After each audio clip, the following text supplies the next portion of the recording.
हो गई, स्टार्ट हो गई। अच्छा जी, तो हमारे पास जो है वो इस डेटा सेट में 60,000 इमेजेस हैं और 10,000 इमेजेस हैं, ये टोटल 70,000 इमेजेस हैं, जिसमें से 60,000 इमेजेस पे जो है वो हम ट्रेनिंग करेंगे। और जब ट्रेनिंग मुकम्मल हो जाएगी तो 10,000 जो इमेजेस हैं उसके ऊपर हम फिर टेस्ट करेंगे कि वो कैसा ट्रेन हुआ। ठीक है, तो ये कहता है कि एमनेस को आप सॉल्व कर रहे हैं, यूँ समझ लें कि ये मशीन लर्निंग का हेलो वर्ल्ड होता है। इंतहाई बेसिक एग्जाम्पल है। ठीक है। अच्छा, अब कुछ टर्म्स हैं जो बार बार इस्तेमाल होंगी in machine learning. A category in a classification problem is a class. अगर कोई मैं क्लासिफिकेशन का प्रॉब्लम कर रहा हूँ तो पहले समझना पड़ेगा व्हाट इज क्लासिफिकेशन।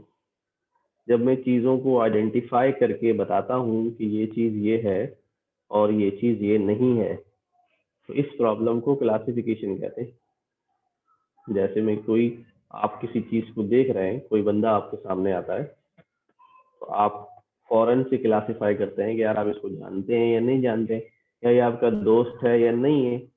कोई चीज़ आप खरीदते हैं, कोई आपको कीमत बताता है, तो आप क्लासिफाई करते हैं कीमत ज़्यादा है या कम है। तो आप लाइफ के हर स्टेप के ऊपर जो है वो क्लासिफिकेशन जो है वो कर रहे होते हैं, चीज़ों की क्लासेस बना रहे होते हैं, कैटेगरी में रख रहे होते हैं उसे। तो कैटेगरी जो है स्टैटिस्टिक्स में कैटेगरी कहलाती है, या हम मशीन लर्निंग में उसको क्लास कहते हैं। डेटा पॉइंट्स जो है वो सैंपल्स कहलाते हैं, स्टैट्स में भी और यहाँ पे भी। और वो डेटा जो हमने सैंपल लिया है वो किस क्लास का है, उस क्लास का जो नाम होता है वो उसका लेबल कहलाता है।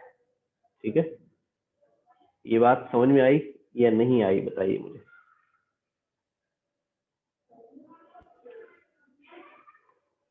नहीं सर, ये समझ में नहीं है, जरा फिर से एक्सप्लेन कर कि दीजिए प्लीज। तो सर, जी जी जी सर इसको बोलिए। दोबारा समझा दीजिए। जी सर समझे समझे समझे समझे। देखिए, हमारे पास जो डिजिट्स हैं 70,000 डिजिट्स हैं, और उनमें जो उनकी क्लासेस हैं वो 0 to 9 है। ठीक है, यानी कोई भी डिजिट उठाऊंगा वो या तो 0 होगा या 0 से लेकर 9 तक कोई डिजिट आएगा। इसका मतलब जो है कि हमारे जो डेटा सेट के अंदर कितनी टाइप्स हैं, 10 टाइप्स हैं, 0 1 2 3 4 5 6 7 8 9। तो ये जो टाइप्स हैं ये क्या है, हमारे पास क्लास है। क्या कहलाती है? कैटेगरी जो है वो क्लास है। जैसे हमारी क्लास हो रही है, अगर मैं जो है वो डेजिग्नेशन वाइज क्लास बनाऊं तो मैं एज अ टीचर हूं, आप एज अ स्टूडेंट हैं, 2 क्लास बनेंगी।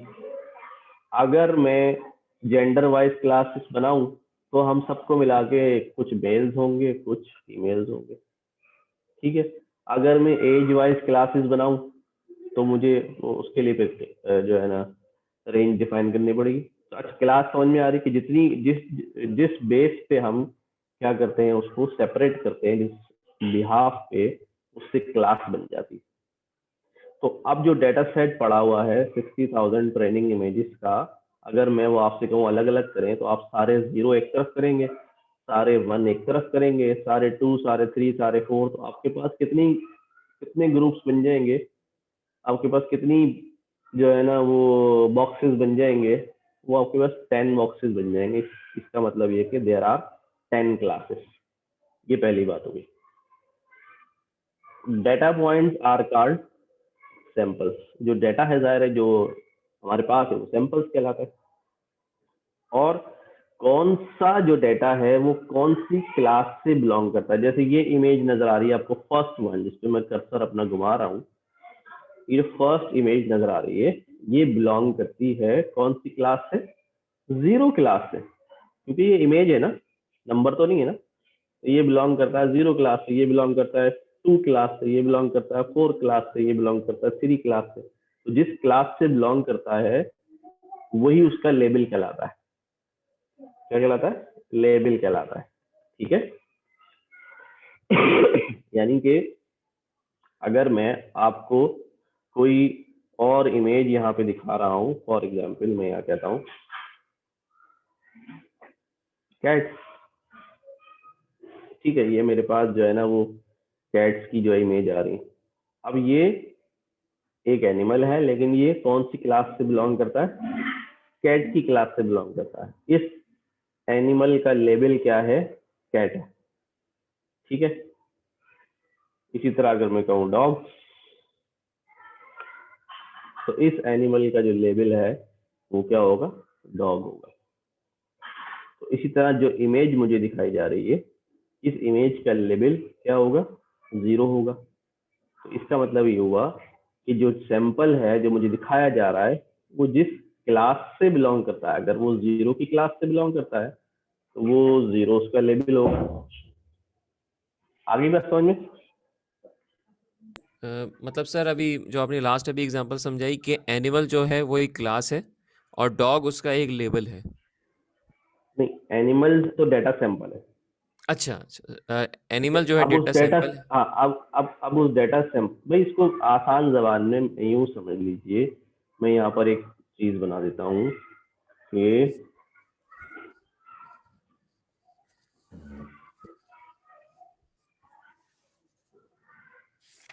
लाइक मेरे पास ये बहुत सारा जो है ना डेटा पड़ा हुआ है।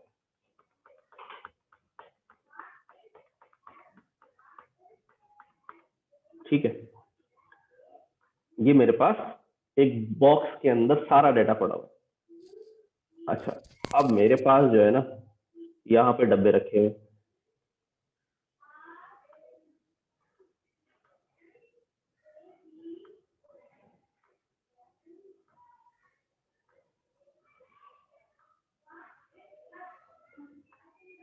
अच्छा, अब मुझे पता है कि ये जो पहला डब्बा है ये 1 के लिए, दूसरा डब्बा है 2 के लिए, 3 के लिए, 4 के लिए, 5 के लिए, ठीक है, 6 के लिए एंड सो ऑन। अब ये मैंने यहाँ पर 7, 8, 9 और 0, मैंने यहाँ पर ये 10 डब्बे बनाए हैं। 10 क्यों बनाए? क्योंकि मुझे पता है मेरे डेटा में जो नंबर्स हैं वो इनमें से ही एक होगा। अब ये मेरा डेटा सैंपल, ये मेरा डेटा, ये मेरा टोटल डेटा है। उसमें से मैंने किसी एक सैंपल को सिलेक्ट किया। ठीक है। मैंने कहा अभी ये सैंपल है, लाइक ये सैंपल मैंने सिलेक्ट किया। अब ये सैंपल कौन सी वाली क्लास से बिलोंग करता है? ये सैंपल जो है बिलोंग करता है इस वाली क्लास से। लिहाजा ये जिस क्लास से बिलोंग करता है, तो इस क्लास का जो नाम है, इस क्लास का जो नाम है वो इसका लेबल होगा। बात समझ में आई? Yes sir, yes. कि जिस क्लास से बिलोंग करता है, जिस कैटेगरी से बिलोंग करता है, वही कैटेगरी का नाम इसका क्या होगा? लेबल होगा। ठीक है। क्योंकि ये हम इस हम हमारे लिए तो ये हमें नजर आ रहा है 2 लिखा हुआ है, सिस्टम के लिए तो ये इमेज है ना। सिस्टम डजंट नो कि इस इमेज में 2 लिखा है, 1 लिखा है, 3 लिखा है।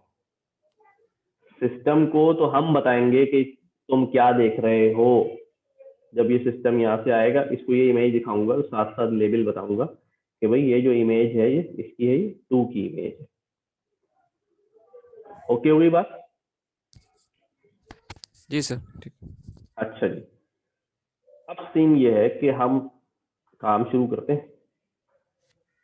काम हमने ये करना है, अब हमने मॉडल बनाना है, एग्जीक्यूट करना है, और उसमें हमने जो है वो चीजें जो है वो सीखनी है।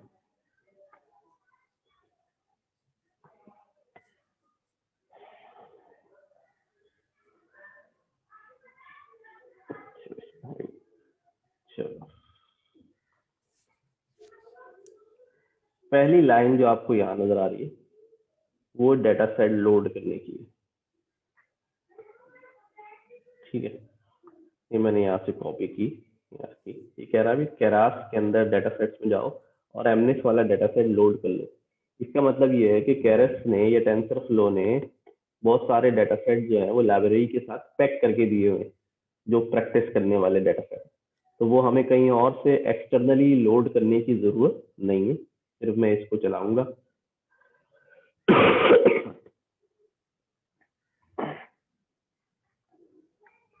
कनेक्ट होके लोड हो जाएगा।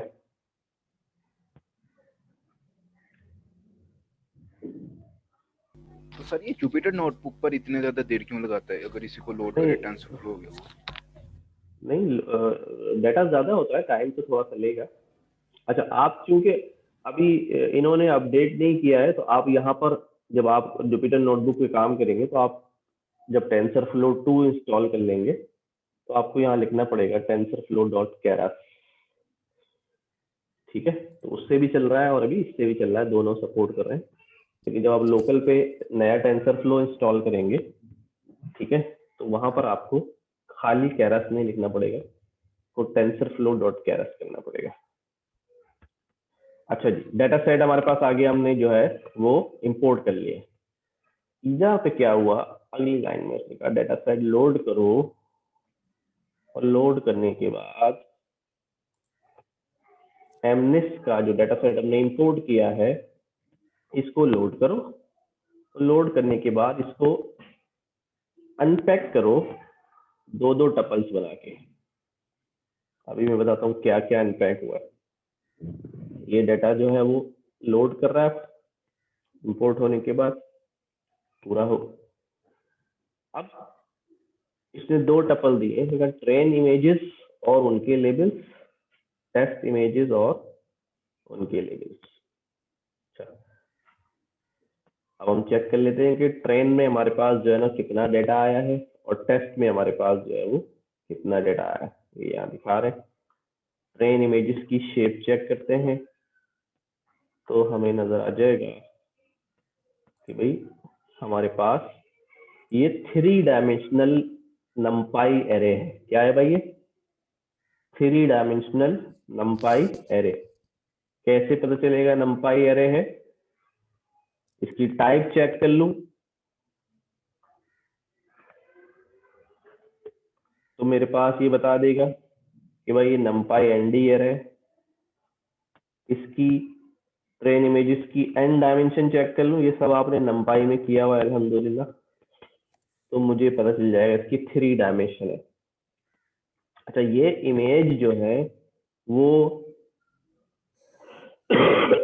किस फॉर्म में हमारे पास आ रही है? अच्छा, जब हम अपने किसी डाटा सेट पर, अच्छा मेरी हर बात को आपने बहुत तामुल से जो है ना वो सुनना भी है और उसको समझना भी है, इसलिए बहुत आराम आराम से एक एक जुमला कह रहा हूँ ताकि आपको जो है वो समझ में आए और आप परेशान ना हो।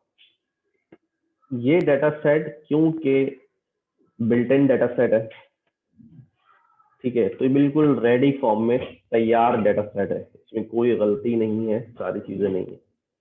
तो वो जो डाटा के प्री प्रोसेसिंग स्टेप्स होते हैं, डाटा लोड करना, डाटा को क्लीन करना, कलेक्शन, क्लीनिंग और एरर्स निकालना, उसमें से मिसिंग वैल्यू निकालना, नल वैल्यूज निकालना, उसको एडजस्ट करना, ये सारा काम जो है वो इन्होंने करके रखा हुआ है। यानी 50% आपका मसला जो है वो इन्होंने पहले हल करके रखा। ठीक है, अच्छा, और अगर आप रियल लाइफ में डाटा लेंगे इमेजेस का और उसे प्रोसेस करने जाएंगे तो आपको इमेजेस को पहले numpy के अंदर कन्वर्ट करना पड़ेगा। जैसे मैंने अपनी लास्ट numpy की क्लास के अंदर आपको दिखाया था कि इमेज किस तरह से numpy में कन्वर्ट होती है और उससे वापस कैसे इमेज में तब्दील होती है, एरे से इमेज, इमेज से एरे। तो इन्होंने वो भी करके आपको दिया हुआ, आपको खुद करने की जरूरत नहीं है। लिहाजा ये 3 डायमेंशनल जो है वो हमारे पास डाटा के 60,000 इमेजेस हैं और उसमें 28 रॉस एंड 28 कॉलम्स हैं। अब मैं यहाँ पर आता हूँ आपको समझाने के लिए कि ये किस शक्ल में है। ये इस शक्ल में है 3 डायमेंशन में। ये हमारे पास एक इमेज है जिसका साइज है 28 रॉस एंड 28 कॉलम्स। अच्छा, और ये दूसरी इमेज है ठीक है, ये हमारे पास तीसरी इमेज है। ये हमारे पास जिस तरह हमने 3D मैंने आपको पढ़ाया था बिल्कुल उसी तरह से 3D नंपाई एरे में ये बातें मैंने आपसे डिटेल में की थी। ये हमारे पास चौथी इमेज है। और ऐसे ही भाई चलते चलते यहाँ तक अगर मैं इसको बढ़ाता जाऊं तो कितनी इमेजेस होंगी, इसकी डेप्थ कितनी हो जाएगी, 60,000। ठीक है, और क्यों ये डेप्थ 60,000 होगी और हर इमेज का जो रॉ और कॉलम है वो 28,28। ठीक है, तो ये हमारे पास जो है ना इस पूरे ट्रेनिंग डेटा सेट की शेप आ रही है। कोई सवाल इसमें?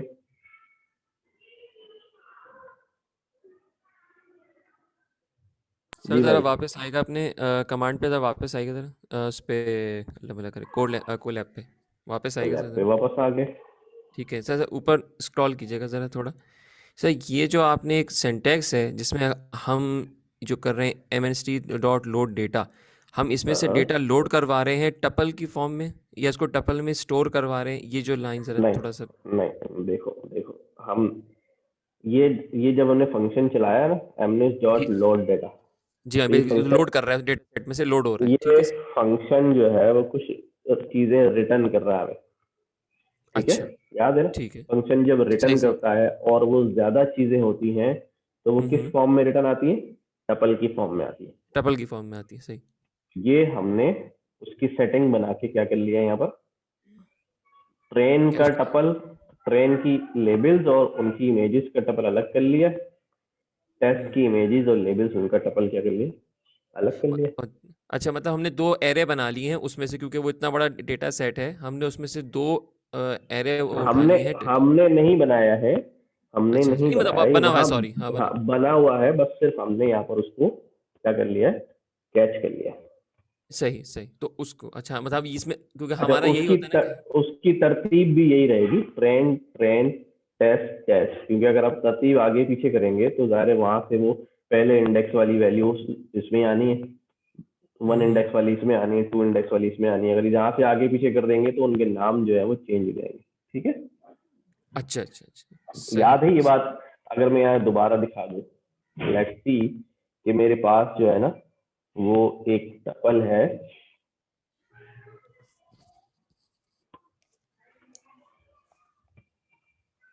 ठीक है, ये मेरे पास एक टपल की फॉर्म में डेटा स्टोर हो गया।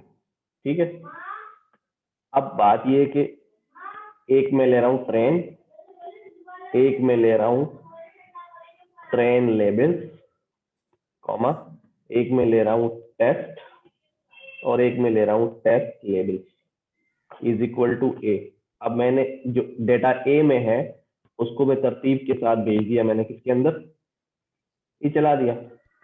तो चला दिया तो भाई क्या हुआ यहाँ पर, टी आर के अंदर ये आ गई वैल्यू।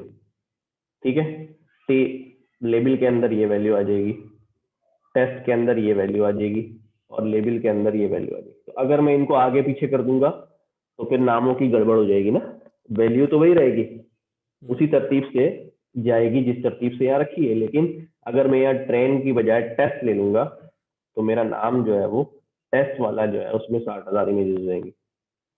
याद आई बात? अच्छा, सही सही, ठीक है सर। ये मतलब ये हमें याद रखना ज़रूरी है कि इंडेक्सिंग और उसकी लेबलिंग वही होनी चाहिए, वरना फिर हमारा डेटा जो है वो गलत डेटा रिटर्न लेकिन करेगा। यहाँ पर अभी हम इसलिए उन्होंने हमें करके नहीं दिया, उन्होंने हमें डायरेक्ट कमांड दे दिया चला दो, इस तरतीब से आ रहा है। ओके, अच्छा, सही। ट्रेन इमेजेस और टेस्ट इमेजेस जो है, हमने ट्रेन ट्रेन डेटा देख लिया, 60,000 इमेजेस हैं और 28 बाई 28 और पूरा नंपाई एरे है, ये इमेज की शक्ल में नहीं है कि मैं खोलूं।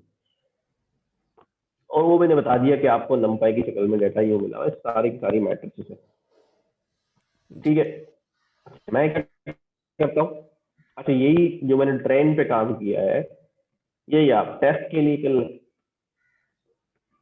पहले मैं, अच्छा अब मैं लेबल चेक करता हूँ क्या है, ट्रेन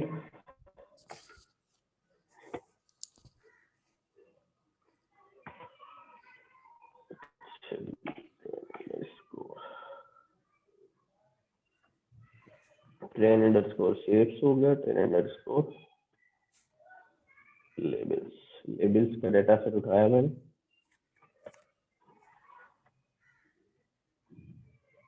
ये देख, ये कह रहे आ रही है, ये बता रहा है कि पहली जो इमेज होगी वो किस क्लास से बिलोंग करती है, 5 की क्लास से बिलोंग करती है, यानी इसका लेबल क्या हो गया भाई, 5 हो गया। दूसरी जो इमेज होगी वो क्या होगी भाई, 0 की क्लास से बिलोंग करेगी। तीसरी जो इमेज है वो 4 की क्लास से बिलोंग करेगी, इसलिए उसका लेबल कितना है भाई, 4 है। ये बात समझ आई। ट्रेन और टेस्ट दोनों लेबल्स, ट्रेन लेबल्स और ट्रेन इमेजेस हमने देख ली। यही काम टेस्ट इमेजेस और टेस्ट लेबल के लिए भी चेक कर सकते हैं। ठीक है, मैं नहीं कर रहा हूँ इसको, आप जब करिएगा तो देख लीजिएगा। अब हम अपना नेटवर्क बनाने जा रहे हैं।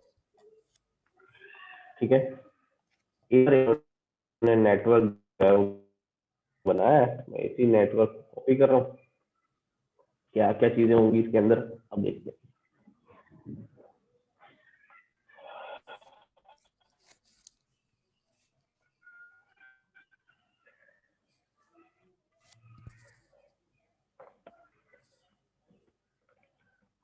अपने नेटवर्क का स्ट्रक्चर जो हम डिफाइन कर रहे हैं, आर्किटेक्चर बता रहे हैं। ठीक है,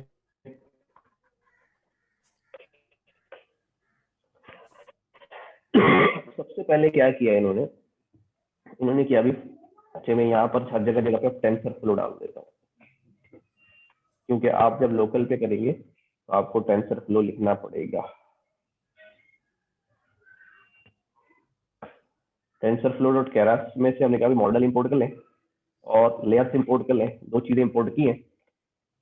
प्लस ये इंपोर्ट के बाद पहले मैंने इंपोर्ट चलाया, ये क्या कह रहा है अभी, अच्छा स्पेलिंग गलत हुई, टेंसर फ्लो। ने कैरस के मॉडल्स इंपोर्ट किए और कैरस की लेयर्स इंपोर्ट की। अच्छा, यहाँ पर क्या करता हूँ मैं, अब मैंने कहा भी मॉडल्स में से कौन सी टाइप का मॉडल बनाना है, सीक्वेंशियल टाइप का मॉडल बनाना है। अब सवाल ये है कि सीक्वेंशियल टाइप का मॉडल जो है वो क्या होता है। सीक्वेंशियल का मतलब सीक्वेंस होता है। ठीक है, सीक्वेंस का मतलब ये है कि ये फॉर एग्जांपल एक लेयर है, इसके सामने सीक्वेंस में दूसरी लेयर आएगी, तीसरी लेयर आएगी, चौथी लेयर आएगी, यानी इसके सामने, इसके फ्रंट पे हमेशा जो है वो एक एक लेयर जो है वो सीक्वेंस में चलती रहेगी। जितनी भी लंबी ले जानी है वो बाद में देखेंगे, इसलिए इसको सीक्वेंशियल कहते हैं। अच्छा, बाज हमारे पास जो आप बहुत एडवांस जब पढ़ेंगे तो आपको नजर आएगा कि भाई हमारे पास सीक्वेंशियल के अलावा भी मॉडल्स हैं। ठीक है, जिसके अंदर दो दो लेयर भी आ रही है कि डाटा इधर भी जा रहा है और इधर भी जा रहा है, तो वो बात की बात है। अभी हमारे पास ये सीक्वेंशियल मॉडल हमने जो है वो यूज किया है। ठीक है, इसी सीक्वेंशियल मॉडल को हम जो है वो पढ़ते रहेंगे अभी थोड़ी देर तक। अब मॉडल तो हमने बना लिया, उसका नाम मैंने नेटवर्क रख लिया, यानी ऑब्जेक्ट बनाया, इसका नाम नेटवर्क रख लिया। आप खुद भी नाम रख सकते हैं। अब उस नेटवर्क के अंदर, यानी यूं समझ लो कि I have called a model, ये मेरा मॉडल हो गया। इस मॉडल के अंदर ये, इस मॉडल का नाम जो है वो क्या हो गया, नेटवर्क। ठीक है, अब इस नेटवर्क के अंदर जाहिर है मुझे क्या लगानी है, लेयर्स लगानी है। ठीक है, कितनी लेयर लगाऊंगा, कितनी बड़ी लगाऊंगा, लंबी कितनी होगी, ये सब मेरे कंट्रोल में। ठीक है, लेयर्स मुझे लगानी है जिससे मेरा नेटवर्क जो है वो मुकम्मल होगा। तो क्या किया, लेयर लगाने के लिए हमने कहा भाई नेटवर्क ऐड करो। क्या ऐड करो, क्या ऐड करो भाई, नेटवर्क आप लेयर्स ऐड करो, लेयर्स ऐड करो। और लेयर भी कौन सी टाइप की ऐड करो, डेंस टाइप की लेयर ऐड करो। कौन सी टाइप की, डेंस टाइप की। डेंस टाइप की लेयर्स क्या होती हैं, इस वर्ड को भी समझ लें। मैंने बहुत कुछ इसमें भी आपने सीखना और समझना है, नई नई वर्ड जो वो आ रहे हैं, मैं यहाँ पर आपको न्यूरल नेटवर्क दिखाता हूँ, फिर मैं आपको समझाता हूँ कि ये डेंसली, देखिए ये एक नेटवर्क नजर आ रहा है, ये वाला नेटवर्क, ये नेटवर्क डेंस नहीं है। अच्छा मैं भी समझाता हूँ क्यों नहीं है। ये वाला डेंस नेटवर्क ऐसा नेटवर्क होता है जिसमें किसी भी लेयर की एक नोड अपनी सामने वाली लेयर की हर नोड से कनेक्ट लाजमी होती है। यानी ये जो ब्लू नोड है, इसके लिए फर्ज है डेंस लेयर में कि ये अपने सामने वाली जितनी भी ग्रे कलर की नोड्स हैं सबसे कनेक्टेड हो। तो ये इससे कनेक्टेड है, ये इससे कनेक्टेड है, ये इससे कनेक्टेड है, लेकिन ये इससे कनेक्टेड नहीं है, तो ये डेंस नहीं होगा। मैं इस वाले नेटवर्क को ले लेता हूँ, ये वाले को ले लेता हूँ। ये रेड वाली देखो ब्लू से कनेक्टेड है, ये रेड ब्लू से कनेक्टेड है, रेड ब्लू से कनेक्टेड है, और रेड ब्लू से कनेक्टेड। यानी इस वाली जो इनपुट की पहली नोड है वो अगली लेयर की चारों नोड से कनेक्ट है। दूसरी वाली को चेक करते हैं, ये भी कनेक्टेड है, इधर भी कनेक्टेड है, इधर भी कनेक्टेड है, इधर भी कनेक्टेड है, दूसरी भी चारों से कनेक्टेड है। तीसरी को चेक करते हैं, ये इधर भी जा रही है, इधर भी जा रही है, इधर भी जा रही है, इधर भी। तो अब इसके अंदर मैंने देख लिया कि मेरी जो लेयर है वो कैसी लेयर है, डेंस लेयर है, क्योंकि ये फुली कनेक्टेड है। फुली कनेक्टेड होना और डेंस होना ये एक ही बातें हैं, ठीक है ना। तो हमने अपने नेटवर्क को बोला है आपने जो है वो कौन सी लेयर ऐड करनी है, आपने डेंस लेयर ऐड करनी है। अच्छा अब लेयर जब डेंस ऐड करोगे तो वो भी कुछ चीजें मांगती है आपसे। वो क्या चीजें मांगती है? वो आपसे मांगती है कि भाई मेरे अंदर मेरी हाइट क्या होगी, ठीक है, मेरी हाइट क्या होगी,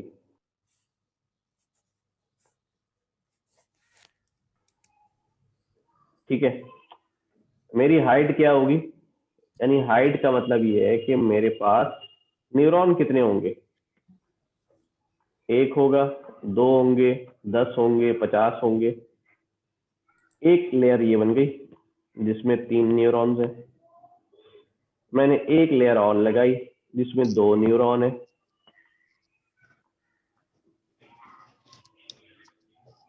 ठीक है।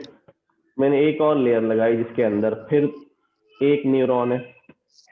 तो अब यहाँ पर जो है ना हमने 3 लेयर्स लगाई हैं। पहली लेयर में 3 न्यूरॉन्स हैं, दूसरी लेयर में 2 न्यूरॉन है, और इस लेयर में जो है वो 1 न्यूरॉन है। तो इसी तरह यहाँ पर भी इसको बताया जा रहा है कि भाई जो लेयर ऐड हो रही है उसके अंदर कितने न्यूरॉन होंगे, 512, 512 यूनिट्स होंगे, 512 न्यूरॉन्स होंगे पहली लेयर में। यानी अब इसी लेयर को अगर मैं बनाना शुरू करूं तो हमारे पास क्या बन जाएगा,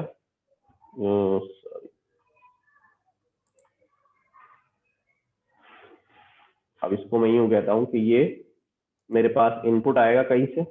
अभी इनपुट की बात मैंने की नहीं है,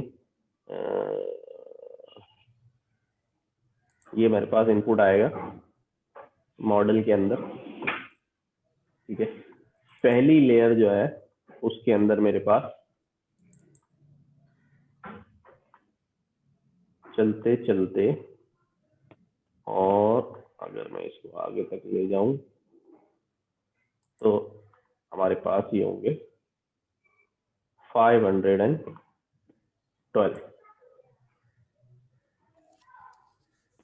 अगर नंबरिंग देखूं तो ये हमारे पास पहली लेयर है, 512 न्यूरॉन होंगे, ठीक है। अच्छा अब आते हैं वापस यहाँ पे। यहाँ पर क्या एक चीज लगी हुई है यहाँ पर, एक्टिवेशन। अभी इसके ऊपर मैं बाद में जो है ना वो तसल्ली से गुफ्तगू करूंगा। यहाँ आता हूँ इनपुट शेप के ऊपर। इनपुट शेप में लिखा हुआ है 28 मल्टीप्लाई बाय 28, इसको मल्टीप्लाई को हटा के मैं डायरेक्ट 784 लिख रहा हूँ जी। सर कोई रूल है कि हम अभी नया जब अपना ये मॉडल बनाएंगे उसमें कितनी लेयर और नंबर ऑफ न्यूरॉन पर लेयर कैसे चूज करेंगे फर्स्ट अभी टाइम बता जब रहा हूँ, मॉडल? अभी बता रहा हूँ, ठीक है।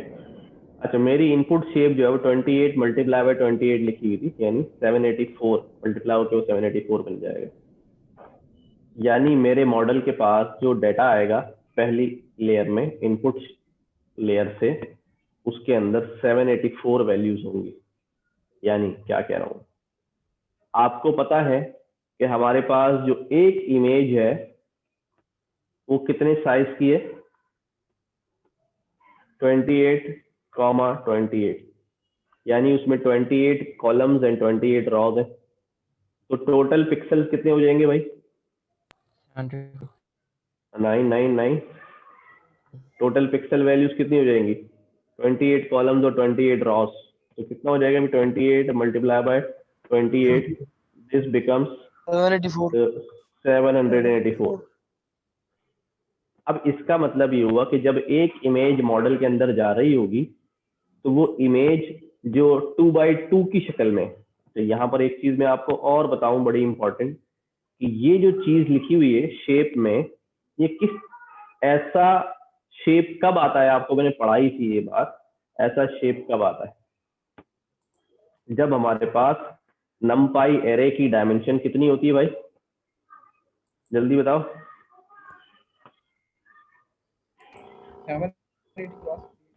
सुने सुने सुने सुने सुने सुने, जब मैं यहाँ पर np डॉट ए रेंज, मैंने कहा जी 16, तो मैंने कहा रीशेप करो, ठीक है, 4,4 में, और ये मेरे पास एक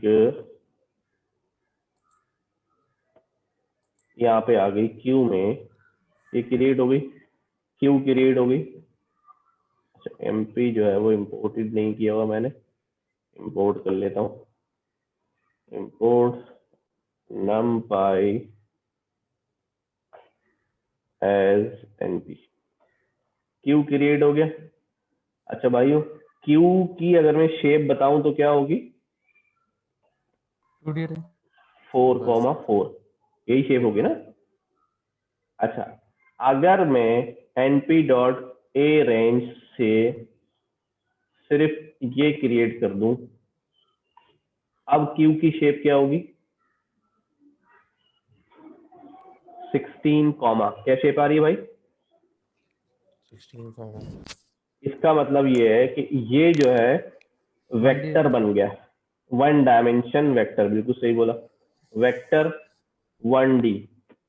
और अगर Q जो है वो np डॉट ए रेंज हो जाए 16 डॉट रीशेप 4,4, तो ये मेरे पास क्या बन जाता है? टेंसर या मैट्रिक्स 2D। तो अब मैंने आपको पढ़ाया भी था ये बात कि जब वेक्टर होता है तो उसकी डायमेंशन ऐसे आती है, एंड इट टेल्स कि उसके अंदर कितनी वैल्यूज हैं, 16 वैल्यूज हैं, ठीक है। तो अब हमारे पास यहाँ पर जो हो रहा है भाई 784 कॉमा, इसका मतलब ये है कि we will have a vector of 784 values, 1 dimension vector होगा। लेकिन चूंकि हमारी इमेज तो 2 डायमेंशन है, तो इसका मतलब ये है कि इधर आने से पहले ये 2 डायमेंशन इमेज, ये 2 डायमेंशन इमेज इधर आने से पहले क्या बन जाएगी भाई? क्या बनेगी? 1 डायमेंशन बन जाएगी। जब 1 डायमेंशन में रीशेप हो जाएगी तो इसके अंदर कितनी वैल्यूज होंगी? 784 का ये वेक्टर होगा जो इनपुट में जाएगा। अब क्योंकि 784 वैल्यूज हैं, अब इनपुट जब जाएगा इसके अंदर भाई, तो इन 784 वैल्यूज में से, सॉरी,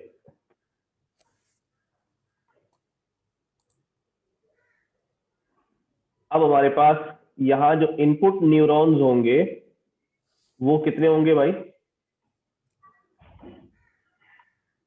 तो हमारे पास 784, हर पिक्सल के लिए एक न्यूरॉन होगा।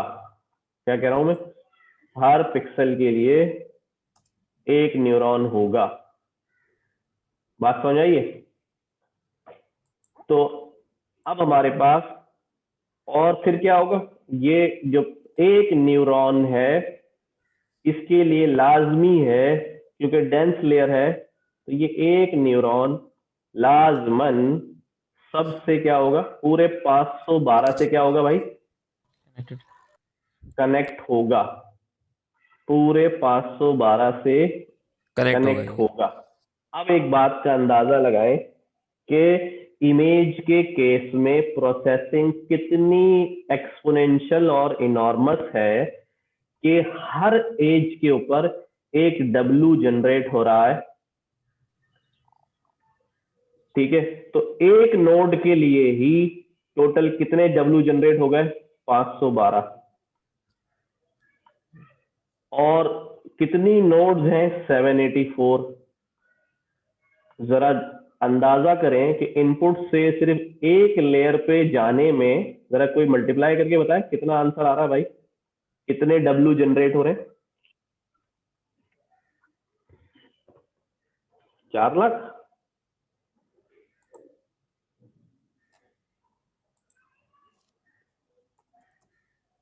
चार लाख 1,408 है यस सर। ये तक, 4,01,408 W जनरेट हो रहे हैं। अच्छा, मैं ये बात क्यों कह रहा हूँ आपको, जी जब सर। मैंने एक एग्जाम्पल करवाई थी उसके अंदर कितने W थे बेटा, कितने W थे, हाइट और वेट वाली जो एग्जाम्पल करी थी हमने, उसके अंदर एक ही इनपुट था X और एक ही आउटपुट था Y, तो वहां पर सिर्फ एक ही W था जो हम एडजस्ट कर रहे थे, याद आया। Yes sir. यहाँ एक ही लेयर के अंदर 4 लाख W हो गए। ठीक है ना, तो ये बिल्कुल ही मतलब कंट्रोल तो खैर बहुत ही कंट्रोल वाला वर्ड हो जाएगा, मतलब हम इसको अज्यूम ही नहीं कर सकते कि क्या क्या कैसे करेंगे हम, अगर अब करने बैठ जाए नहीं हो सकता। अच्छा, अब क्या है, अब दूसरों की बारी, इसकी बारी, इसकी बारी, तो इतने पैरामीटर जनरेट हो गए और साथ साथ हर नोड के ऊपर एक बायस भी लगेगा, तो भाई बायस भी ऐड करो इसके अंदर, 512 बायस बन जाएंगे इधर, 408 और 512 920 हो गए टोटल। इस लेयर पे जो है 920, 4,01,900 यानी 4,02,000 पैरामीटर जो है वो नेटवर्क जो है वो जनरेट कर रहा है। अब आ जाए यहाँ पे, तो इनपुट शेप में जो इमेज आएगी वो वेक्टर की शक्ल में कन्वर्ट होके आएगी, क्योंकि उस इमेज का साइज 28x28 है, लिहाजा उसमें 784 वैल्यूज होंगी। लिहाजा हमने यहाँ इसको बता दिया है कि लेयर तुम्हारे पास जो इनपुट आएगा वो इस शेप का होगा और उसमें इतनी वैल्यूज होंगी, और वो आगे मैंने डिफाइन कर दिया कि कितनों से कनेक्टेड होगा, 512 से कनेक्टेड होगा। अब किसी ने सवाल पूछा सर 512 ही क्यों रखा है, या हमें कैसे पता चलेगा कितना रखा जाए, या इसका कोई फॉर्मूला है, तो listen to me very carefully, इसका कोई फार्मूला नहीं है, ये आपको कोई नहीं बता सकता। सिर्फ कुछ बेस्ट प्रैक्टिसेस होती हैं कि जब आप मॉडल बना रहे होते हैं तो उनको फॉलो करते हैं, जिनसे आंसर उम्मीद होती है कि सही आ जाएगा, नॉट अ गारंटी, उम्मीद होती है कि आंसर सही आ जाएगा। वो बेस्ट प्रैक्टिस क्या होती है, वो बेस्ट प्रैक्टिस ये होती है, ये हटा दूं यानी डायग्राम, सबको समझ में आ गई। Yes sir. जी सर। वो बेस्ट प्रैक्टिस क्या होती है कि आप जब अपना मॉडल बनाए तो वो कन्वर्जिंग फॉर्म में हो, यानी जैसे ये इनपुट की लेयर हो गई इतनी बड़ी, तो अगली लेयर्स को आप क्या करते जाएं, कम करते जाएं। ठीक है, अगली लेयर्स को आप कम करते जाएं, थोड़ा थोड़ा करके रिड्यूस करते जाएं, और आउटपुट में जितनी चाहिए वहां तक उसको ले जाएं। एक तो चीज ये हो गई। अच्छा, हो सकता था कि इनपुट कम होता, इनपुट छोटी होती, आप उस छोटे को पहले बड़े में ले जाते और फिर वापस आना जो है वो शुरू कर देते, कोई मुजायका नहीं है। लेकिन ऐसा नहीं करिएगा कि यहां तक तो आपने जो है वो लेयर छोटी लगाई और यहां से लेयर फिर आपने कोई बड़ी लगा दी। ठीक है, फिर आपने बड़ी लेयर लगा दी, फिर आप दोबारा छोटे करना शुरू हो गए, फिर आपका दिल चाहा तो आपने बड़ी लेयर लगा दी। ये जो एरिया बनता है, इस एरिया को बॉटल नेक कहते हैं, बॉटल नेक। ठीक है, इसकी वजह से मॉडल की परफॉर्मेंस खराब हो जाती है। ये हम बहुत एडवांस जब आगे स्टडी पढ़ रहे होंगे तो वहां मैं एक एक चीज आपको बताऊंगा इससे क्या फर्क पड़ रहा है। तो अभी जो सवाल था उसका जवाब ये है कि आपको अपने मॉडल को स्टार्ट में ही बड़ा, जितना बड़ा आप समझते हैं बना लें, और स्टेप बाय स्टेप उसकी लेयर्स को कन्वर्ज करते जाएं, छोटा करते जाएं, उसकी हाइट को कम करते जाएं। ये बेस्ट प्रैक्टिस होती है। अच्छा, रिजल्ट सही आ जाएगा इसकी कोई गारंटी नहीं है, क्योंकि ये आपके रिजल्ट आने के बाद ही आपको पता चलेगा कि मुझे अगला स्टेप क्या लेना है। अच्छा जी, ये तो पहली इनपुट लेयर से पहली लेयर हो गई। उसके बाद हमने मॉडल को बोला भी नेट मॉडल एक और लेयर ऐड करो, वो भी डेंस टाइप की होगी, और उसके अंदर कितने होंगे न्यूरॉन्स? सिर्फ 10 न्यूरॉन होंगे। तो अब क्या होगा जी, आगे एक लेयर जो है वो और लगेगी उन 512 के आगे, जिसके अंदर हमारे पास कितने होंगे?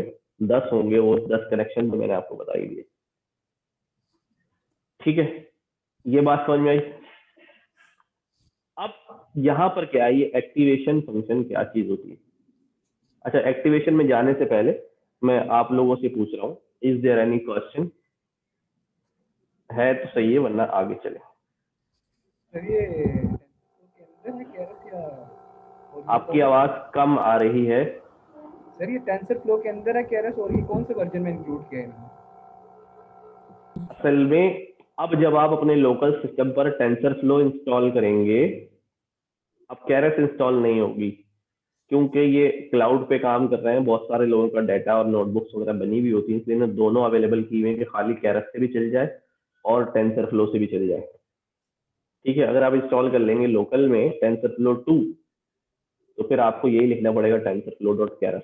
अगर टेंसर फ्लो 1 का कुछ वर्जन होगा तो वो डायरेक्ट चल जाएगा फ्रॉम केरस इंपोर्ट मॉडल, उसके अंदर आ जाएगा।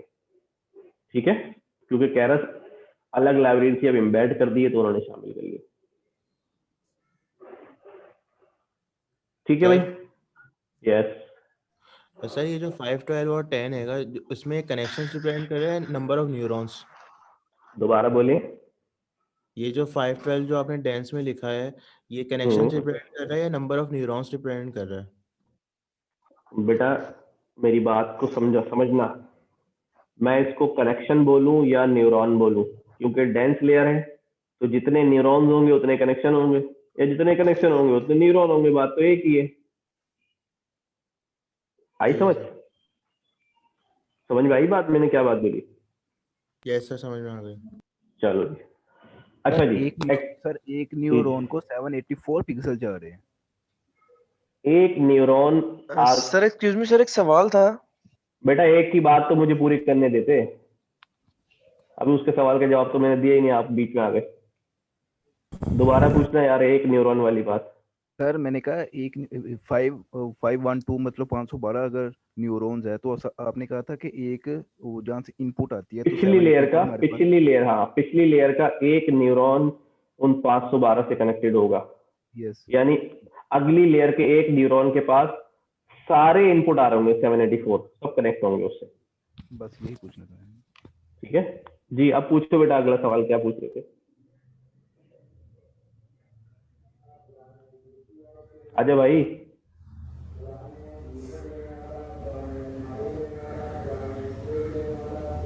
एक सवाल पूछ लो, आई एम वेटिंग, वरना फिर आगे चलो। हेलो जी। नहीं सर, नहीं सर, ठीक है, आगे चलें। Okay okay. अच्छा, मैं जो बता रहा हूं वो क्या बात है कि हमारे पास ये एक्टिवेशन फंक्शन जो है वो क्या होता है। तो ये एक्टिवेशन फंक्शन जो है, यही न्यूरल नेटवर्क की समझ लो कि रीढ़ की हड्डी है, जान है। ठीक है, इस एक्टिवेशन फंक्शन की वजह से ही समझ लो कि आज हम जो है ना वो एआई जो है ना वो पढ़ने की कोशिश कर रहे हैं।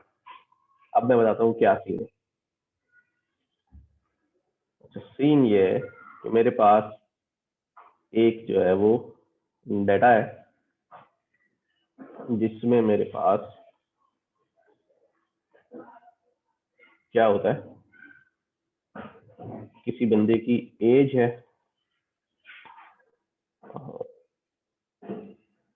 एज का जेंडर है, ठीक है, और फॉर एग्जाम्पल उसकी हाइट है, उसका वेट है,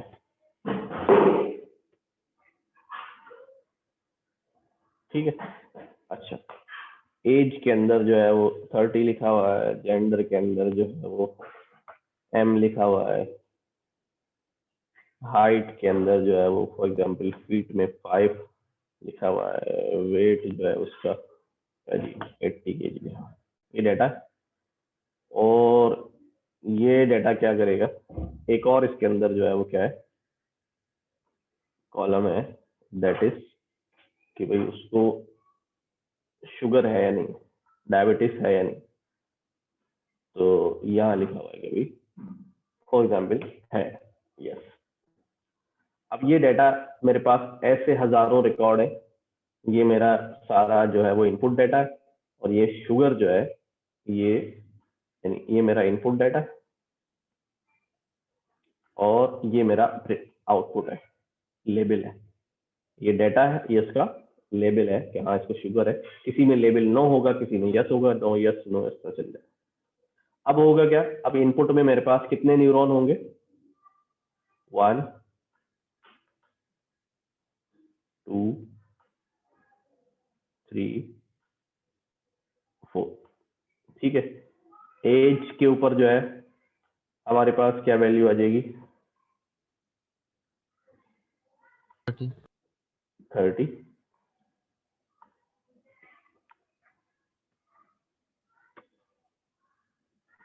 ठीक है। इसी तरह जेंडर में हमारे पास क्या आ जाएगा, अभी मैं M ही लिख रहा हूँ यहाँ पे, वैसे ये सब इनकोडेड करना पड़ता है। हाइट में हमारे पास 5 फुट आ गया, और वेट में हमारे पास जी ये आ गया। अब होता क्या, होता ये है कि आगे फॉर एग्जांपल मैंने के अंदर ये 4 थे, मैंने आगे डिफाइन किया कि भाई अगली लेयर में मेरे पास 6 न्यूरॉन्स होंगे,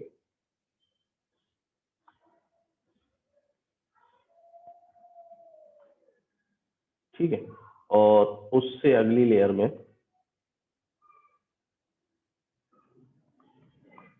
मैंने कहा जी मेरे पास कुछ कम कर लूंगा,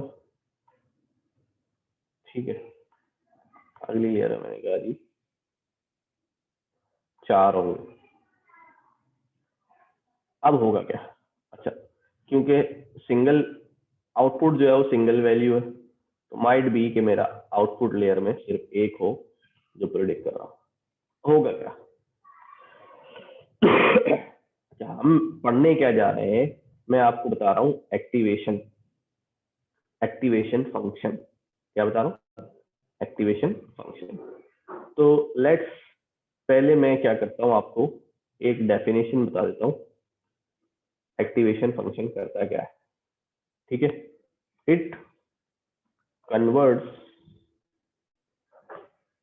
linearity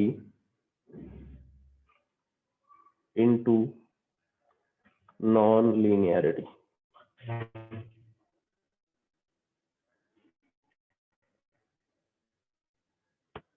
ये अब ये क्या चीज होती है लिनियरिटी नॉन लिनियरिटी, वो भी मैं यहाँ समझाता हूँ। लाइक मेरे पास अगर कोई ग्राफ है जो हमने बनाया, फॉर एग्जाम्पल दिस, मैं यहाँ पर एक ग्राफ बना रहा हूँ, वो ग्राफ यूं चल रहा है,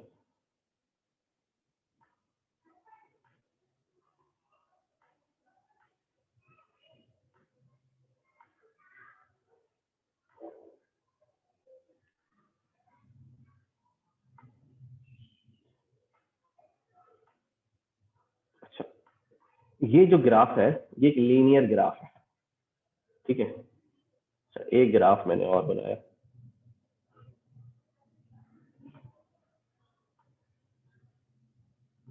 ठीक है, ये भी यहीं से शुरू हो रहा है, यहीं तक जा रहा है।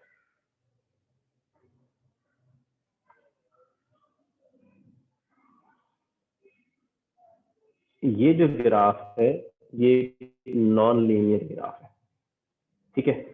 अगर कोई क्या करे किसी भी तरह से, अभी मैं ये नहीं बात कर रहा हूँ कैसे, कि इस ग्राफ को यूं समझ ले कि मैंने इस ग्राफ में तब्दील कर दिया, तो मैं ये कह रहा हूं कि मैंने इस ग्राफ की लिनियरिटी को कन्वर्ट कर दिया है नॉन लिनियरिटी में, ठीक है। इस ग्राफ की लिनियरिटी को मैंने कन्वर्ट कर दिया है नॉन लिनियरिटी। मैंने इस ग्राफ, ये जिन वैल्यूज पे ग्राफ प्लॉट हुआ होगा, मैंने उन वैल्यूज के ऊपर एक्टिवेशन फंक्शन अप्लाई किया, और जब दोबारा प्लॉट किया, जो वैल्यू रिटर्न आई, दोबारा प्लॉट किया, तो वो ग्राफ जो है वो यूं बन गया। तो इसलिए मैं कह रहा हूं कि activation function converts linearity into non linearity. अच्छा, ये बात तो ये वाला पोर्शन हो गया। हमारे पास ये चीज कहाँ हो रही, हमने एक बात पढ़ी थी कि भाई जब ये 30 यहां पहुंचेगा, ठीक है, इस नोड के पास, तो there will be a W। एक हमारे पास क्या होगा, W होगा, ठीक है। ये M यहां पहुंचेगा, तो इसके पास भी क्या होगा, एक W लेके जाएगा। अभी मैंने आपको पैरामीटर बताया था, ये सॉरी, ये 5 भी जब उस नोड पे पहुंचेगा, तो इसके पास भी जो है वो क्या होगा, एक W होगा। 80 जब वहां पहुंचेगा, तो इसके पास भी एक W होगा। अब होता क्या है, अब मैं आपको ब्रॉड पिक्चर दिखा रहा हूँ इस एक नोड की। अब होता क्या है कि भाई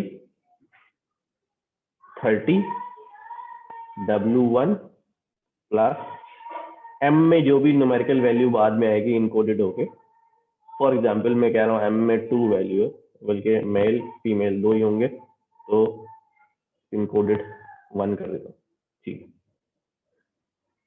W2 plus 5 W3 plus 80 W4, ये सारे सम अप होते हैं। ये पिछली क्लास की बात है, इसलिए आप परेशान नहीं हो, ये सारे जमा होते हैं, और उसके बाद इसमें एक ऐड हो जाता है बायस की वैल्यू। अच्छा, ये जो इक्वेशन बनती है, ये इक्वेशन कौन सी इक्वेशन है, ये it's an equation of mx plus b। कैसी इक्वेशन है, कि सारे mx जो है वो सम अप हो गए, mx बन गया, और एक जो है वो b लग गया। ये जो इक्वेशन है ये हमारे पास है भाई जी। आवाज कट रही है फाद तुम्हारी भाई। ये हमारे पास बेसिकली ये चीज क्या है, एक मिनट फाद, ये मैं खत्म कर लूं फिर सवाल लेता हूं। ये हमारे पास है बेसिकली लीनियर, ठीक है, लीनियर। तो इसका मतलब ये है कि यहां पर इस नोड पे जो वैल्यू जनरेट हो रही है वो कैसी वैल्यू है भाई लोगों, वो लीनियर है। अब इस वैल्यू को इस नोड पे जाने से पहले, इस वैल्यू को जो यहां जनरेट हुई है इस नोड पे ले जाने से पहले लीनियर से नॉन लीनियर में कन्वर्ट करना पड़ेगा।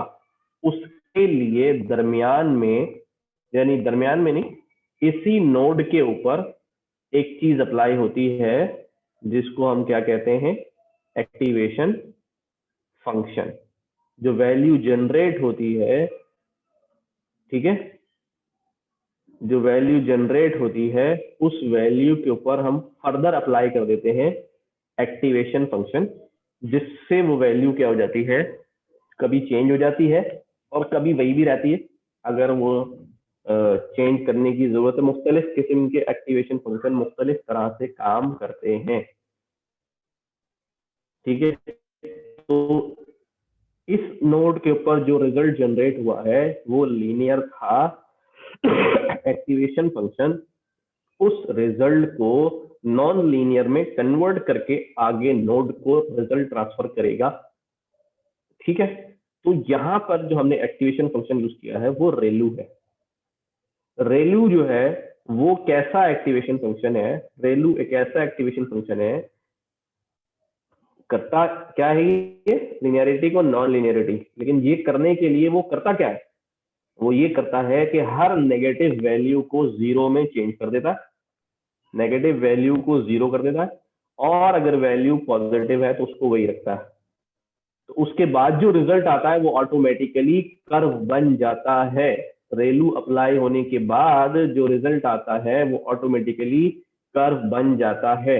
There are so many activation function, so many activation function, जिनके नाम भी जो है ना, चल जा भाई। अच्छा, कोई सवाल है तो जब तक आप पूछे इस पूरे प्रोसेस में। तो सर ये जो लीनियर है mx+b, तो जब ये कन्वर्ट होता है नॉन लीनियर में एक्टिवेशन के थ्रू, तो क्या ये भी किसी फार्मूला में कन्वर्ट होता है एक्टिवेशन?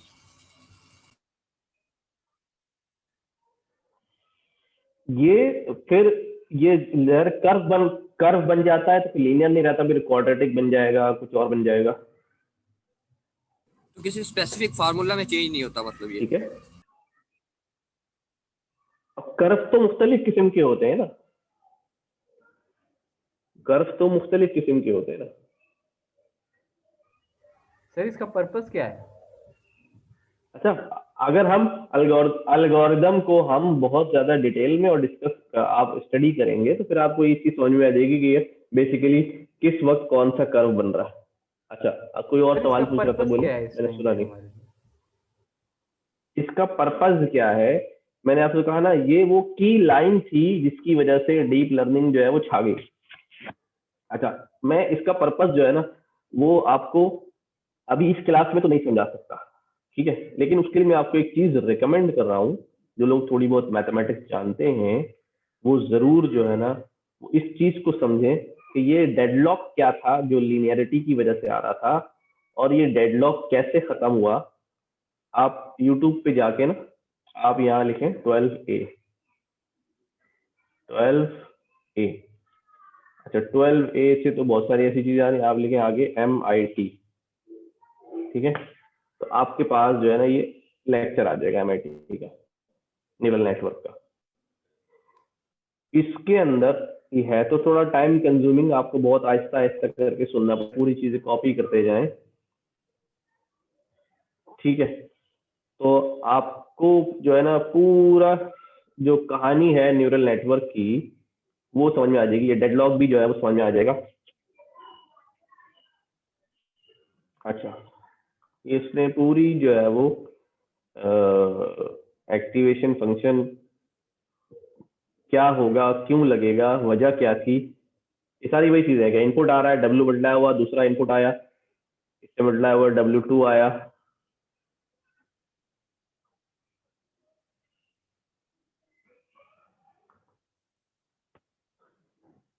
अच्छा, यहाँ पर देखो ये चीज क्या हो गई, सबमिशन होने के बाद लीनियर ग्राफ बन गया ना। कहाँ चले गए हम पीछे?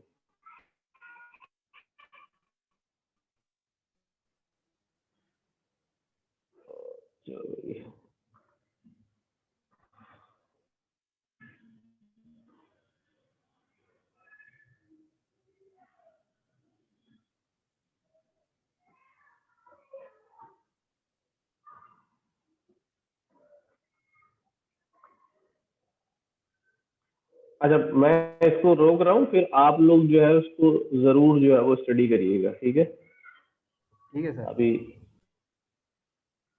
तो वो थ्रेशोल्ड वगैरह की सारी बातें और सब चीजें आप देखिएगा इसको, ठीक है। तो इस एक्टिवेशन फंक्शन ने जो है वो क्या किया, वहां पर ये हमारे लिए काम किया और इनपुट को आगे भेज दिया। यहाँ पर एक्टिवेशन फंक्शन जो है हमने एक और लगाया सॉफ्ट में। मैं आपसे कह रहा था कि we have so many activation functions, जिसमें आपके पास ये कुछ नाम आ रहे हैं, रेलू फंक्शन, ठीक है, ये बता भी रहे थे, दोनों में से जो मैक्सिमम होगा वो ले लेगा। यानी अगर x बड़ा है 0 छोटा है तो x ले लेगा, और अगर x छोटा है 0 बड़ा यानी नेगेटिव है तो फिर 0 ले लेगा। वही वाली बात है कि ये पॉजिटिव नेगेटिव को पॉजिटिव करता है। अच्छा नाम देख लें क्योंकि आपको बार बार कभी कभी इस्तेमाल करने पड़ेंगे। रेलू फंक्शन है, सिग्मॉइड फंक्शन है, ठीक है, सॉफ्टमैक्स फंक्शन है जो भी हमने यूज किया हुआ है, सॉफ्ट प्लस फंक्शन है, सॉफ्ट साइन, और इसमें हाइपरबोलिक टेंजेंट, रेलू पड़ा है, सेलू भी आ रहा है, अच्छा, और एलू भी आ रहा है, एक्सपोनेंशियल लीनियर यूनिट, ठीक है। सर ये हम यहाँ भी लिस्ट आ रही है जी। सर हम ये कैसे डिसाइड करेंगे कि हमें अपने इस नेटवर्क के लिए कौन सा एक्टिवेशन जो है कोड वो यूज़ करना है? जैसे अभी आपने रिलू किया, सॉफ्टनेट किया, तो ये आहिस्ता आहिस्ता आहिस्ता आहिस्ता जब आपकी नॉलेज बढ़ती जाएगी तो ये बातें आपको पता चलती जाएंगी। अच्छा कहीं पर ये नहीं लिखा होगा कि इस वाले केस में ये वाला एक्टिवेशन फंक्शन लगाओ, मैंने कहा कोई फार्मूला नहीं होगा, लेकिन ये ठीक। आहिस्ता आहिस्ता सारे एक्टिवेशन फंक्शन का काम क्या है? वही काम है लिनियरिटी को किसमें कन्वर्ट करना, नॉन लिनियरिटी में कन्वर्ट, नॉन लिनियरिटी का, ठीक है ठीक है। अब कौन से डेटा के ऊपर कौन सा वाला एक्टिवेशन फंक्शन अच्छा परफॉर्म करेगा ना आपको पता है ना मुझे पता है at very upper level of development, ठीक है। अगर कोई रिसर्च साइंटिस्ट है जो एक्टिवेशन फंक्शंस के ऊपर रिसर्च करता है तो शायद वो कुछ गैस कर सके, लेकिन जाहिर है डाटा तो हर एक के पास चेंज होता रहता है, इसलिए वो भी गैस ही होगा, हतनी बात नहीं होगी, सॉलिड बात नहीं होगी। तो ये चलता है सारा हिट एंड ट्रायल पे कि आपने रेलू लगाया, if it works then okay, नहीं तो आप अगला कोई फंक्शन जो है वो ट्राई करें। ओके होगी बात? ठीक मुझे तो लग रहा है सर जिसने ये फंक्शंस बनाए हैं उसे नाम नहीं मिले, उसने बस जैसे भी मिले रेलू शेलू मेलू रख दिए। नहीं कोई मैथमेटिकल रीजन है भाई, ये देखो आप इसका रेलू का नाम जो है वो क्या है, रेक्टिफाइड लीनियर यूनिट, ये है एक्सपोनेंशियल एक्टिवेशन फंक्शन। तो वो नाम हमें पढ़ने में ऐसा लग रहा है ना, इलू भी है, ठीक है ना, बहुत बचपन में गाते थे ना इलू इलू क्या है, तो बता देना इलू वही एक्टिवेशन फंक्शन है। वो तो अब बताएंगे ना, वो तो अब बताएंगे ना।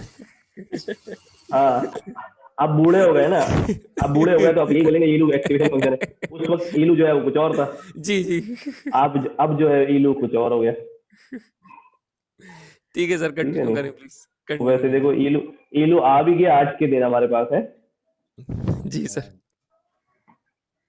वाह भाई वाह, चलो। अच्छा ये आपको मॉडल अभी मैंने 3 लाइनें जो है ना वो समझाने में जो है वो 1.5 घंटा लगा दिया है। मुझे ये बताएं कोई कंफ्यूजन है अभी इसमें? नो सर, बिल्कुल काफी डिटेल में आपने समझा दिया है, कंटिन्यू प्लीज।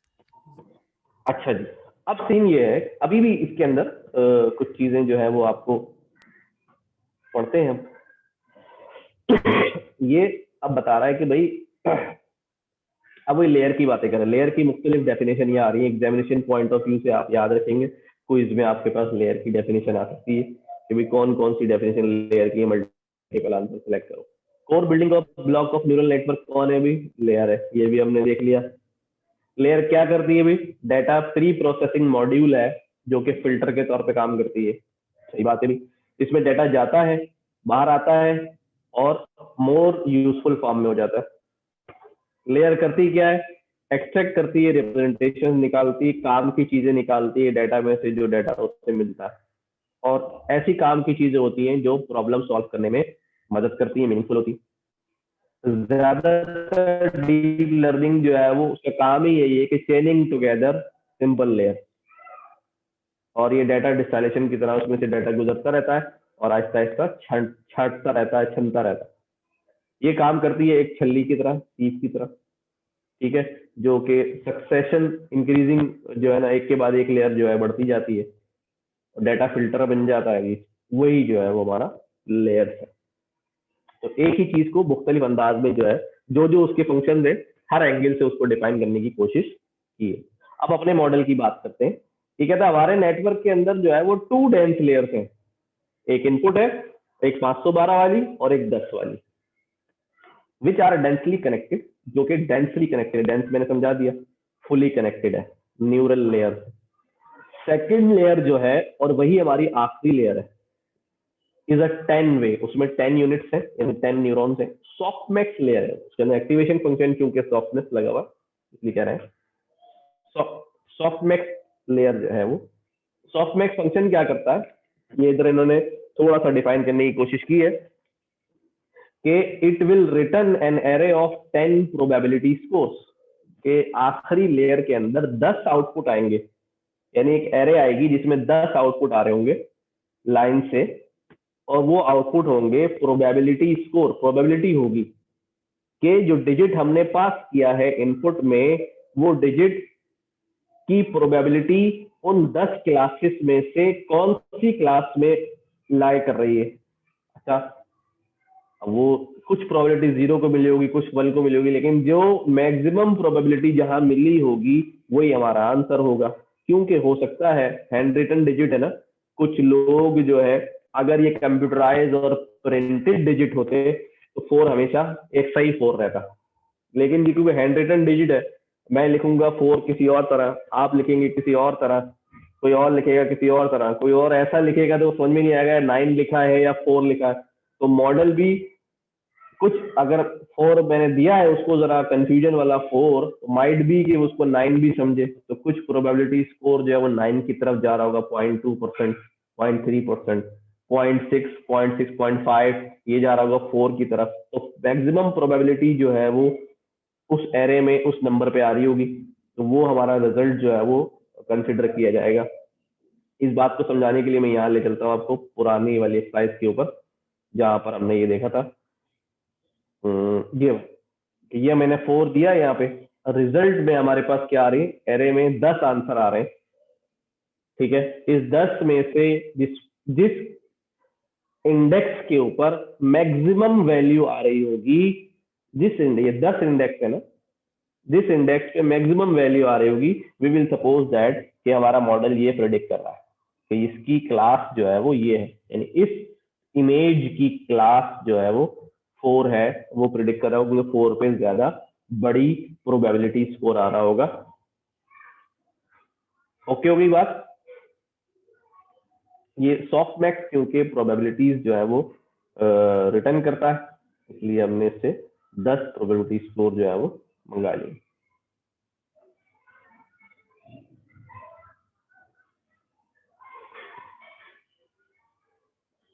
कोई सवाल?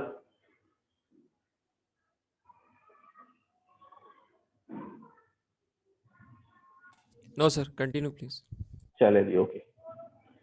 अगला स्टेप होता है, अभी हमने मॉडल का स्ट्रक्चर बना लिया, मॉडल अभी इसमें कोई एरर है, कोई स्पेलिंग मिस्टेक है, कोई चीज सही नहीं कॉल करी है, ये अभी नहीं पता चला, तो इसके लिए हम कंपाइलेशन स्टेप चलाते हैं, मॉडल को कंपाइल करते हैं। कंपाइल करते हुए 3 चीजें मॉडल को चाहिए होती हैं, एक होता है लॉस फंक्शन, एक होता है ऑप्टिमाइजर, और एक होता है एक्यूरेसी चेक करने के लिए कोई मैट्रिक्स।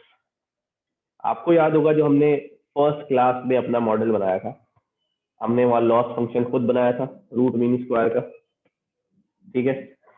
ऑप्टिमाइजर हम खुद थे वहां पर, हम अपनी वैल्यू खुद डाल रहे थे, तो हम खुद ऑप्टिमाइजर थे, और उसके बाद रिजल्ट हमारा सही आ रहा है या गलत आ रहा है ये भी हम खुद देख रहे थे। अब ये हम बिल्ट इन यूज करेंगे, हमारे नेटवर्क का कंपाइल फंक्शन चलाएंगे, और हम यहाँ पर इसको बोलेंगे ऑप्टिमाइजर। कौन सा ऑप्टिमाइजर? RMS prop।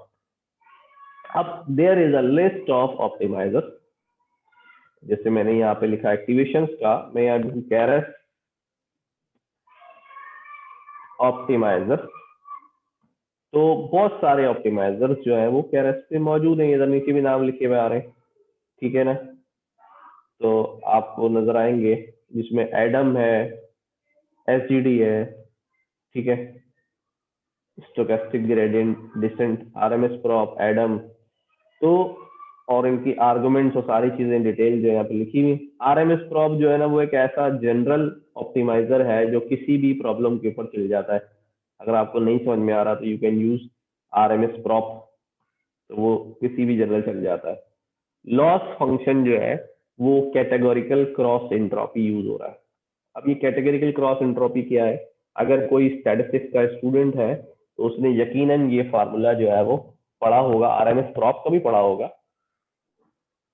कि जब भी हमारे पास ये जो हमारी प्रॉब्लम है ये क्लासिफिकेशन का प्रॉब्लम है जिसके अंदर मल्टी क्लासेस हैं, यानी रिजल्ट आने के जो चांसेस हैं वो बहुत सारे हैं, 10 चांसेस है। इसका मतलब ये प्रॉब्लम जो है वो मल्टी क्लास क्लासिफिकेशन है कि मेरे पास 2 से ज्यादा जो है वो क्लासेस मौजूद है मेरे डेटा सेट में, इसलिए ये मल्टी क्लास है। अगर ये सिर्फ 2 होती, कैट एंड डॉग होता, मेल एंड फीमेल होता, ठीक है, ट्री एंड माउंटेन होता, चेयर एंड टेबल होता, सिर्फ 2 कैटेगरीज होती, 2 क्लासेस होती, तो ये प्रॉब्लम बाइनरी क्लासिफिकेशन प्रॉब्लम कहलाता, बाइनरी क्लासिफिकेशन प्रॉब्लम। तो चूंकि इसमें और हमेशा जो है वो मल्टी क्लास के लिए कैटेगोरिकल क्रॉस एंट्रोपी का लॉस फंक्शन इस्तेमाल किया जाता है, ठीक है। और अगर बाइनरी होगा तो फिर वहां पर बाइनरी क्रॉस एंट्रोपी जो है वो इस्तेमाल किया जाता है। इस बुक में एक जगह मेंशन भी है आखिर में, ठीक है। और मैट्रिक्स ये बड़ा इंपॉर्टेंट है, मैट्रिक्स वाली गुफ्तगू शायद आज की क्लास के आखिर में हो सके तो मैं करूंगा, वरना अगली क्लास में बहुत डिटेल में हम पढ़ेंगे, क्योंकि ये वो पॉइंट है जहां पर आपको ज्यादातर जो है ना, अगर मैं आपको इंटरव्यू करूं तो मैं आपको जो है ना इसके अंदर फंसा के रखूंगा, ठीक है, कि मैट्रिसेस क्या होती है, मैट्रिक्स क्या होती है, तो अभी मैं इसके डिटेल में जो है ना बात करूंगा। अच्छा जी, अब मॉडल हमने ये चला लिया तो हमारा मॉडल जो है वो कंपाइल हो जाएगा, कि एरर फ्री हो जाएगा, सिंटेक्स एरर फ्री हो जाएगा, लॉजिकल का तो नहीं पता, जब रिजल्ट आएगा तभी पता चलेगा। मैं इसको कंपाइल क्या लेता हूँ, मैंने पहले ऊपर वाला सेल चला दूं, ये नेटवर्क चलाया, तो इसको मैंने क्या किया, अभी एक लाइन में कर दिया और ये मैंने कंपाइल चला दिया। अब कितनी चीजें हो गई, डाटा हमारे पास तैयार शुदा आया था, रेडीमेड था, पकवान से आया था, मॉडल हमने स्ट्रक्चर खड़ा कर लिया, कंपाइल चल गया, ओके हो गया। अब अगला काम क्या है, मॉडल को के अंदर डाटा को फीड करना, मॉडल के अंदर डाटा को फीड करना, ये मॉडल को डाटा अब कैसे खिलाया जाए कि वो ट्रेनिंग शुरू कर दे। उसके लिए मॉडल का होता है fit method, that is another, अब ये प्री प्रोसेसिंग आ रहा हूँ, मॉडल का होता है फिट मेथड। इस फिट मेथड के अंदर ट्रेन इमेजेस, ट्रेन लेबल्स ये जाएंगे, कितने इपॉक चलना है, यानी डाटा को कितनी दफा मॉडल को फीड करना है ये जाएगा, एक दफा में बंच बना के कितनी इमेजेस जाएंगी, बैच साइज क्या होगा ये फीड होता है। कुछ चीज पैरामीटर्स जो है वो डिफॉल्ट भी होते हैं, अगर ना भी लिखें तो चल जाता है, जैसे बैच साइज वगैरह।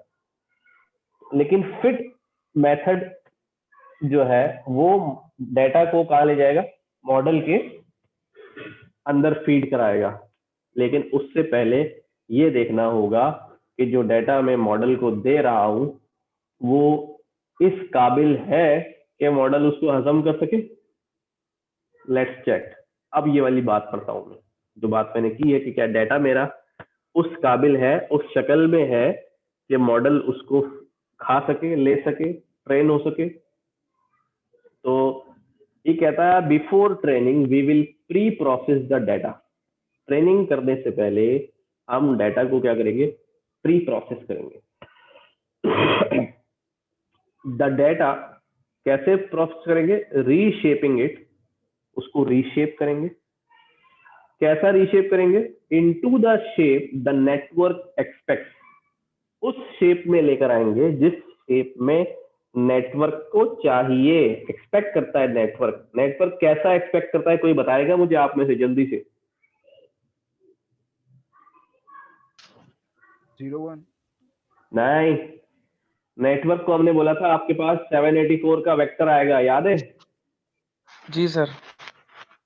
इनपुट शेप हमने क्या बताई थी भाई? नेटवर्क आपके पास 784 का वेक्टर आएगा, और हमारे पास जो डेटा सेट में पड़ा हुआ है वो क्या है? 3 डायमेंशनल मैट्रिक्स पड़ा हुआ है। तब नेटवर्क वो Yes, sir. 3 डायमेंशन तो नहीं ले सकता, ठीक है? तो हमें उसको रीशेप करना पड़ेगा, पहली बात। दूसरी बात यह है कि स्केलिंग करनी पड़ेगी, उसकी स्केलिंग करनी पड़ेगी कि सारी वैल्यूज जो पिक्सल्स की हैं, जो इमेज के अंदर, डाटा के अंदर वैल्यूज हैं, वो सारी वैल्यूज 0 और 1 के दरमियान में आ जाए। यार 0, उनकी रेंज क्या हो जाए? 0 और 1 हो जाए। अब ये वाली क्या बात है, पहले मैं समझाता हूं आपको। देखें, जब हम इमेज के को पिक्सल शक्ल में देखते हैं तो हमें ये पता चलता है कि बेसिकली जो हमें इमेज नजर आ रही है वो इमेज नहीं है, बल्कि वो क्या है? कलर्स के कोड है। क्या है? कलर्स के कोड है। ओके होगी? कलर्स के कोड है, तो कोड की जो रेंज होती है भाई, वो क्या होती है? वो मिनिमम 0 to 2255 0 से 255 होती है, ठीक है? जिसके अंदर अगर 255 होता है, ठीक है, तो आपके पास क्या हो जाता है भाई? वो सारे कलर मिल जाते हैं, तो व्हाइट हो जाता है, बिल्कुल व्हाइट हो जाता है, ठीक है? और हमारे पास जब 0 होता है तो वो कैसा हो जाता है अभी? ब्लैक स्पॉट हो जाता, ठीक है? अच्छा, अब पिक्सल की जो वैल्यू आ रही है वो या तो 0 होगी, 255 होगी, इनके दरमियान होगी। अच्छा, अब मसला ये है कि अगर मैं इमेज के पिक्सल्स को प्लॉट करना शुरू करूं तो मुझे नजर आएगा यार कभी ये वैल्यू जो है वो 0 हो रही है, कभी 1 हो रही है, ठीक है? कभी गिर के जो है ना इधर आ गई, कभी खींच के जो है उधर चली गई, कभी जो है इधर चली गई, ठीक है? तो ये स्पाइक्स बहुत ज्यादा आएंगे। क्या होंगे? समझ रहे बात को? कि ये कभी ऊपर जा रही है, कभी नीचे आ रही, कभी यहाँ चल रही, फिर एकदम ऊपर चली गई, फिर आ गई, फिर ये नीचे चलती रही, ये आ गई। अच्छा, ये चीज जो है ये मॉडल के लिए बड़ी तकलीफदेह होती है, ठीक है? हम कोशिश करेंगे, मॉडल इस पे भी लर्निंग कर लेगा, लेकिन ज्यादा इपॉक चलाने पड़ेंगे, ज्यादा एफर्ट्स करने पड़ेंगे, कंप्यूटेशन पावर ज्यादा इस्तेमाल करनी पड़ेगी। क्या ही अच्छा हो कि मैं इन वैल्यूज को क्या कर लूं? स्केल डाउन कर लूं, ताकि ये जो स्पाइक्स हैं ये एक सर्टेन रेंज के अंदर चलते रहें, ना इससे बड़े ना हो और इससे छोटे ना हो, ठीक है? एक मखसूस रेंज के अंदर आ जाए। उस काम के लिए क्या करते हैं? सिंपल सा एक काम करते हैं। स्केलिंग आमतौर पे यूं ही होती है कि जैसे फॉर एग्जांपल मेरे पास जो वेक्टर आ गया, ठीक है, उसके अंदर वैल्यूज में ले लेता हूं।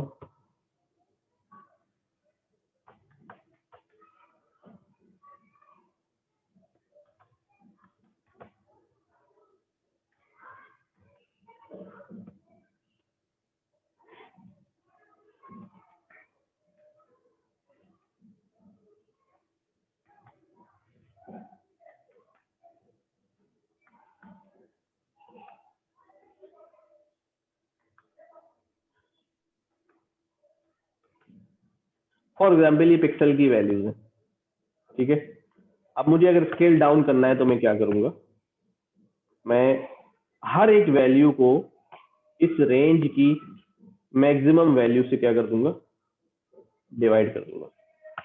वो मैक्सिमम वैल्यू क्या है अभी? 255 है। तो अब ये पूरे एरे को जब मैं डिवाइड कर दूंगा तो मेरे पास आप देखें, अब मैक्सिमम वैल्यू जो है वो 1 हो जाए।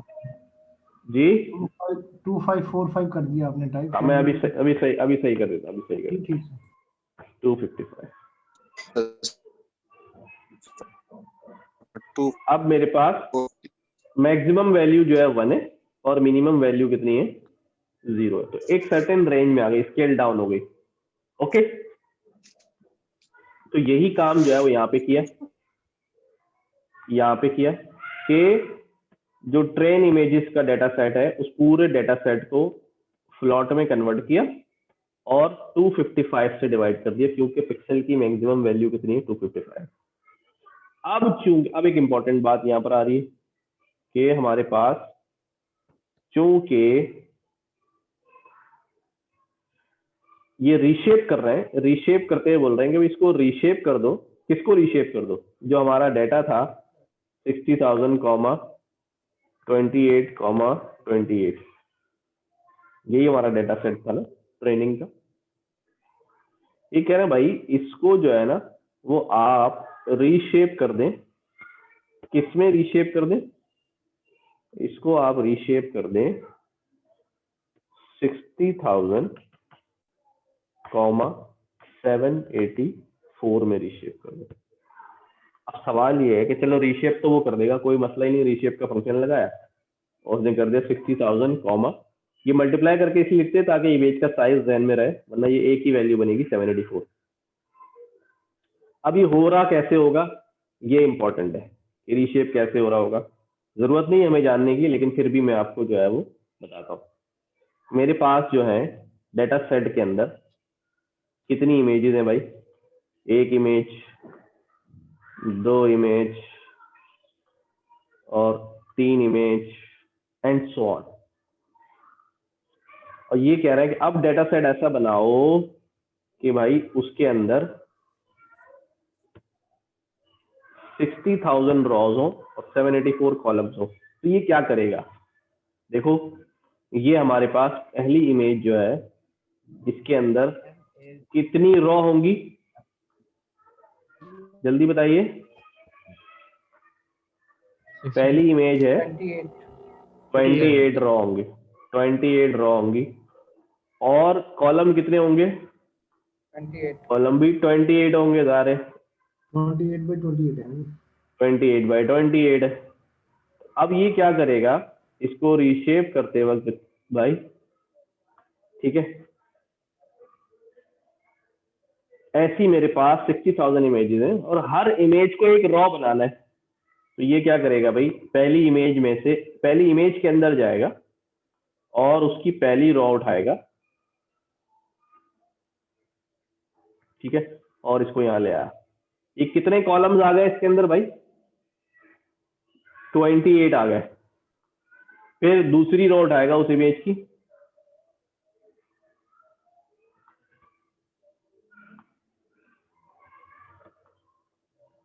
कितने कॉलम आ गए अभी? 28 आ गए। और इस तरह उठाते उठाते ये 28 की 28 रॉ जो है वो क्या हो जाएंगी? लग जाएंगी। अब मुझे बताओ कि टोटल कितने कॉलम बन गए? 784 बन गए, ठीक है। 28 ये, 28 ये। अच्छा, बेसिकली क्या हुआ जी कि पूरी इमेज, इसका मतलब क्या हुई, पकड़ के खींच के फ्लैट कर दी, एक इमेज को फ्लैट कर दिया। तो इमेज नंबर 1 आ गई, ठीक है, इमेज नंबर 1 आ गई। अब यही कुछ किसके साथ होगा भाई? इमेज नंबर स्टैकिंग सर की स्टैकिंग हो गई है इधर। दोबारा बोलिए। कह रहा हूँ सर, ये हम कह सकते हैं कि ये हमने ये जो मतलब कि इमेजेस को जो है वो क्या कहते हैं स्टैक मतलब कि हो गए हैं, ये इस तरह से कह सकते हैं। हमने नहीं किया है, हमने सिर्फ रीशेप चलाया है और उसने जो है उस डेटा को रीशेप कर दिया है। जिस तरह आप रीशेप हम नंपाई में पढ़ के आए, तो इस तरह ही करते करते जो है वो ऑल 60,000 इमेजेस जो है वो एक मैट्रिक्स में आ गई और ये 2 डायमेंशन बन गई। अब क्या होगा? अब चूंकि अब क्या होगा? अब ये हमारा मॉडल है। अब ये मॉडल को यहां से क्या करेगा? ये पहली इमेज उठाएगा। ये पूरा वेक्टर है ना, कितने का वेक्टर है भाई? 784 का। ये इसने यहां से उठाया और सीधा मॉडल को दे दिया, चलो भाई गया। फिर इसने उठाया, दूसरी इमेज उठाई, चलो भाई जाओ। फिर इसने तीसरी इमेज उठाई, चलो भाई जाओ मॉडल में। आ रही बात समझ में? तो अब वो इनपुट शेप भी मैच हो गई 784 वेक्टर वाली, और एक एक करके सारी इमेजेस जो है वो मॉडल के अंदर क्या होती जा रही है, फीड होती जा रही है। अब आ जाओ वापस। तो इसने यही काम किया, यहाँ पर उसने कहा भी ट्रेन इमेजेस को रीशेप कर दो। किसमें रीशेप कर दो? 60,784 में रीशेप कर दो और वापस उसी नाम से सेव कर दो, और उसकी स्केल डाउन भी कर दो रीशेप करने के बाद 255 से डिवाइड करके। सेम काम जो है वो किसके ऊपर कर लिया उसने? टेस्ट इमेजेस के ऊपर कर लिया और उसकी भी स्केल डाउन कर दिया। ट्रेन और टेस्ट दोनों इमेजेस को क्या कर दिया गया? रीशेप और स्केल डाउन कर दिया। कोई सवाल?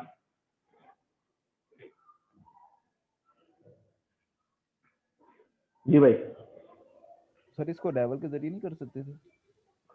रावल से कर ले, फ्लैटन से कर ले, फ्लैटन से कर ले, रावल से कर ले, रीशेप से कर ले, बस इसको रीशेप ही करना है तो उसके अंदर हाँ रीशेप। लेकिन फर्क था, मैंने आपको बताया था कि रावल और फ्लैटन में क्या फर्क होता है, कॉपी बनाता है नहीं बनाता, वो बस चीजें ध्यान में रहनी चाहिए। अच्छा, अब ये तो बात हो गई सारी किसकी? इमेजेस की बात हो गई। लेकिन इमेजेस के साथ साथ लेबल्स भी तो हैं। क्या मौजूद है? लेबल्स मौजूद है। अब अगली बारी लेबल्स की है, प्रिपेयरिंग द लेबल्स। हमने क्या किया, यहाँ से लेबल्स को उठाया। तो पहले मैं ये वाला कोड भी ले लूं ताकि हमारा कोड जो है वो ओके होता रहे। ये भी चला दिया मैंने, चल गया। अब हमने यहाँ पर क्या किया, केरस का ही टू कैटेगोरिकल का एक फंक्शन चलाया।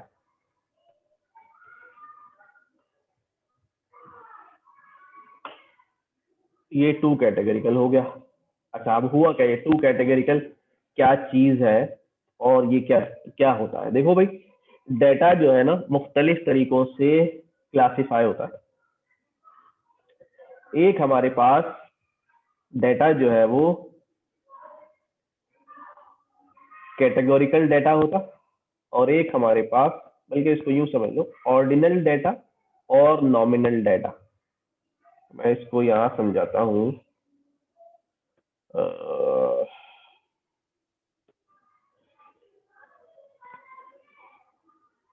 पढ़ा हुआ किसी ने डेटा के बारे में इस तरह से?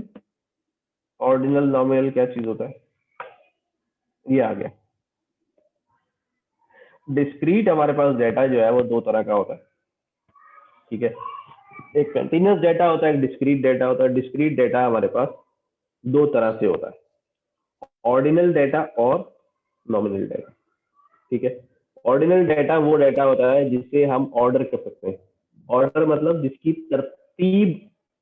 जिसको तरतीब में ला सकते हैं। यानी अगर मैं कहूँ भाई ऊपर वाले डेटा को असेंडिंग ऑर्डर में कर दो, आप कर देंगे, डिसेंडिंग ऑर्डर में कर दो, कर देंगे। लेकिन नॉमिनल डेटा जो है उसके अंदर ऑर्डर जो है वो नहीं होता। यहाँ मैं कहूँ भाई केले और मौसम्बी और सेब को जरा डिसेंडिंग ऑर्डर में कर दो, तो आप नहीं कर सकते, ठीक है। या अभी दो दोस्त हैं, 10 दोस्त बैठे हैं, मैं कहूँ 10 दोस्तों को जो है ना वो डिसेंडिंग ऑर्डर में कर दो, तो नहीं कर सकते। यानी नेम्स जो होते हैं वो नॉमिनल डेटा होता है, कैटेगोरिकल डेटा होता है, ठीक है। कैटेगरीज होती है। अच्छा, अब मामला ये है कि इसको प्रोसेस कैसे किया जाए, ठीक है। तो उसके लिए जो हमारे पास ये जो क्लासेस है, ये हमारे पास अभी जो 5 लिखा हुआ आ रहा है, 4 लिखा हुआ आ रहा है, बेसिकली ये क्या हो रहा है, ये तो हमारा ऑर्डिनल है। यानी जो मैंने यहाँ पर चेक किया था आपके सामने लेबल, ये जो नंबर लिखा 5 इज अ नंबर। अब ये इंतहाई अहम बात है और थोड़ी सी कॉम्प्लेक्स है। मैं कोशिश करूंगा बहुत आपको आराम से जो है ये बात समझा दूं, ठीक है। कि ये हमारे पास क्या है, 5 जो है, 0 जो है, 4 जो है, ये ऑर्डिनल नंबर्स है, ठीक है। ऑर्डिनल नंबर्स है। ये हमारे पास कैटेगरी नहीं है कि अगर मैं अपने मॉडल को कोई इमेज दिखा रहा हूं और इमेज दिखाने के बाद मैं उसे एक ऑर्डिनल नंबर 5 दिखा रहा हूं, 5 इज नॉट अ नेम, ठीक है। 5 तो एक नंबर है, मुझे 5 को क्या करना पड़ेगा, नेम बनाना पड़ेगा कि नेम बन जाए, नाम बन जाए, ठीक है, ताकि मॉडल को पता हो कि जो इमेज आ रही है ये किस क्लास से किस नाम के साथ जो है ना मैप होनी है। नंबर के साथ मैप नहीं करा सकते क्योंकि मॉडल बड़ा होशियार है। अगर मैं उसको नंबर्स एज अ लेबल दे दूंगा तो वो नंबर्स के दरमियान भी पैटर्न ढूंढ लेगा। जब वो इतनी बड़ी इमेज में पैटर्न निकाल ली उसने सेकंड्सों के अंदर, तो वो मैपिंग में भी पैटर्न निकाल लेगा और आपको चीट कर जाएगा। तो आपको क्या करना है, उसको नंबर्स नहीं देने, आपको उसे कैटेगोरिकल डाटा देना है, कैटेगरी बन जाए वहां पर, नंबर्स ना हो। अब 5 तो 5 है, ये न्यूमेरिकल फॉर्म में अंदर लिखा हुआ है, इसको अब कैटेगरिकल डाटा में कन्वर्ट करना पड़ेगा। इस काम के लिए there is a big concept of one hot encoding, ठीक है, वन हॉट इनकोडिंग। अच्छा जी, इसके लिए लाइब्रेरीज बहुत सारी आती हैं बनी हुई, मैं यहाँ इमेज में दिखाता हूँ, लेट्स सी, ठीक है, कि ये हमारे पास क्या है, एक कलर थे, red red, yellow yellow, green. मैं इस, ये कैटेगरिकल डाटा, ये मेरे पास ऑर्डिनल डाटा नहीं है। मैं किसी भी तरह से ये नहीं कह सकता कि red is greater than yellow, green is less than yellow और वट एवर, या तो सॉर्ट कर दूं तो रेड पहले आ जाए ग्रीन बाद में आ जाए, ऐसा नहीं हो सकता। ये हमारे पास कैटेगरिकल डाटा। पहले हम अपने डाटा को, जो हमारे जो नंबर्स चल रहे हैं 5 4 0, जो एरे में नंबर्स आ रहे हैं, उसको हम कैटेगरीज में कन्वर्ट करेंगे। कैटेगरीज में कन्वर्ट करने के बाद हम उनको वन हॉट इनकोड कर देंगे, यानी उसको बाइनरी फॉर्म में कन्वर्ट कर देंगे। अब मैं आपसे जो है ना अभी एक कन्वर्जन जो है वो करवाने लगा हूं, एक्सेल पे ही हम करते हैं ताकि ये प्रोसेस हमें समझ में आए वन हॉट इनकोडिंग का। देखो भाई, मेरे पास जो है स्टूडेंट्स के रिजल्ट आने, रिजल्ट की क्लासेस जो है वो क्या है, रिजल्ट की क्लास जो है वो ए स्टार है, ए है, ठीक है, बी है, बी स्टार है, बी है, इस तरह सी, डी और यू है, अनग्रेडेड है, ठीक है। बच्चे का मार्क्स आ रहे हैं, मार्क्स आने के बाद जो है ना वो प्रेडिक्ट कर रहा है कि भाई उसके ये लेवल्स हैं, कि ये इस बच्चे के ये लेवल्स हैं। तो ये डाटा क्योंकि कैसा है, कैटेगोरिकल डाटा। अच्छा, ये अगर मैं इसको कैटेगरीज की सूरत में वहां लिख दूं तो मॉडल जो है वो नामों को समझ नहीं पाएगा। या तो मॉडल जो है वो नंबर्स को समझता है, मैथमेटिकल नंबर्स को बाइनरी में कन्वर्ट करके समझ लेता है, स्ट्रिंग को वो समझता ही नहीं, नाम को समझता ही नहीं है। तो मैं क्या करूंगा, अब ये वन हॉट इनकोडिंग होती कैसे है। अच्छा, ये वन हॉट इनकोडिंग यहाँ तो बहुत छोटी सी मैं दिखा रहा हूँ, आप यकीन करेंगे जब आप नेचुरल लैंग्वेज प्रोसेसिंग करेंगे, टेक्स्ट प्रोसेसिंग करेंगे, तो वहां पे पूरी पूरी बुक होगी, पूरी पूरी बुक में कैरेक्टर्स होंगे। कैरेक्टर्स तो मॉडल को पता ही नहीं क्या चीज होता है भाई, उससे तो उसके पीछे एस्की कोड मालूम होता है। तो हमें हर एक कैरेक्टर को जो है ना वो कन्वर्ट करना पड़ेगा। वो कैसे, अभी देखें। अब मेरे पास यहाँ नंबर ऑफ क्लासेस कितनी है भाई, 1 2 3 4 5 6 7 क्लासेस है। तो मेरे पास यहाँ पर 1 2 3 4 5 6 7 का एक वेक्टर बनेगा, वन हॉट वेक्टर। क्या कहते हैं इसको, वन हॉट वेक्टर।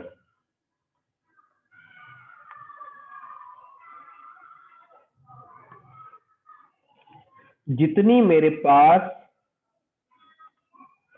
मेरे पास वैरायटी होगी अपने डाटा के लेबल्स की या डाटा के अंदर कैटेगरीज की, उतनी ही मेरे पास उतना ही लंबा वेक्टर बनेगा। अब अज्यूम करें कि मैं एक मजमून है उसको वन हॉट इनकोड करना चाह रहा हूं और उस मजमून के अंदर there are thousands of characters और उस मजमून में फॉर एग्जांपल लिखा हुआ एप्पल एक जगह, तो सिर्फ ए को वन हॉट इनकोड करने के लिए क्योंकि वोकैबुलरी उस मजमून में 10,000 की है, तो आई विल हैव अ 10,000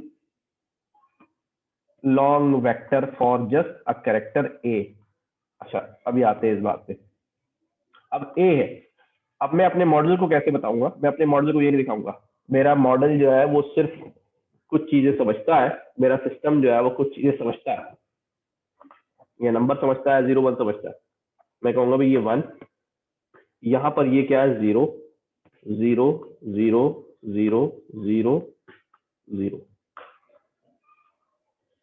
यहाँ पर ए स्टार 0, ये 1, ये 0, ये 0, ये 0, ये 0, यहाँ पर 0 0 1 0 0 0, फिर यहाँ पर 0 0 0, ये हो गया 1 आएगा सर। 0 0 0, फिर यहाँ पर 0 0 0 0 1 0 0, फिर यहाँ पर 0 0 0 0 1 0, फिर यहाँ पर 0 0 0 0 0 1। ये अब क्या हो गया, जो मेरा ए है अगर ये रिपीट होगा तो क्या होगा भाई?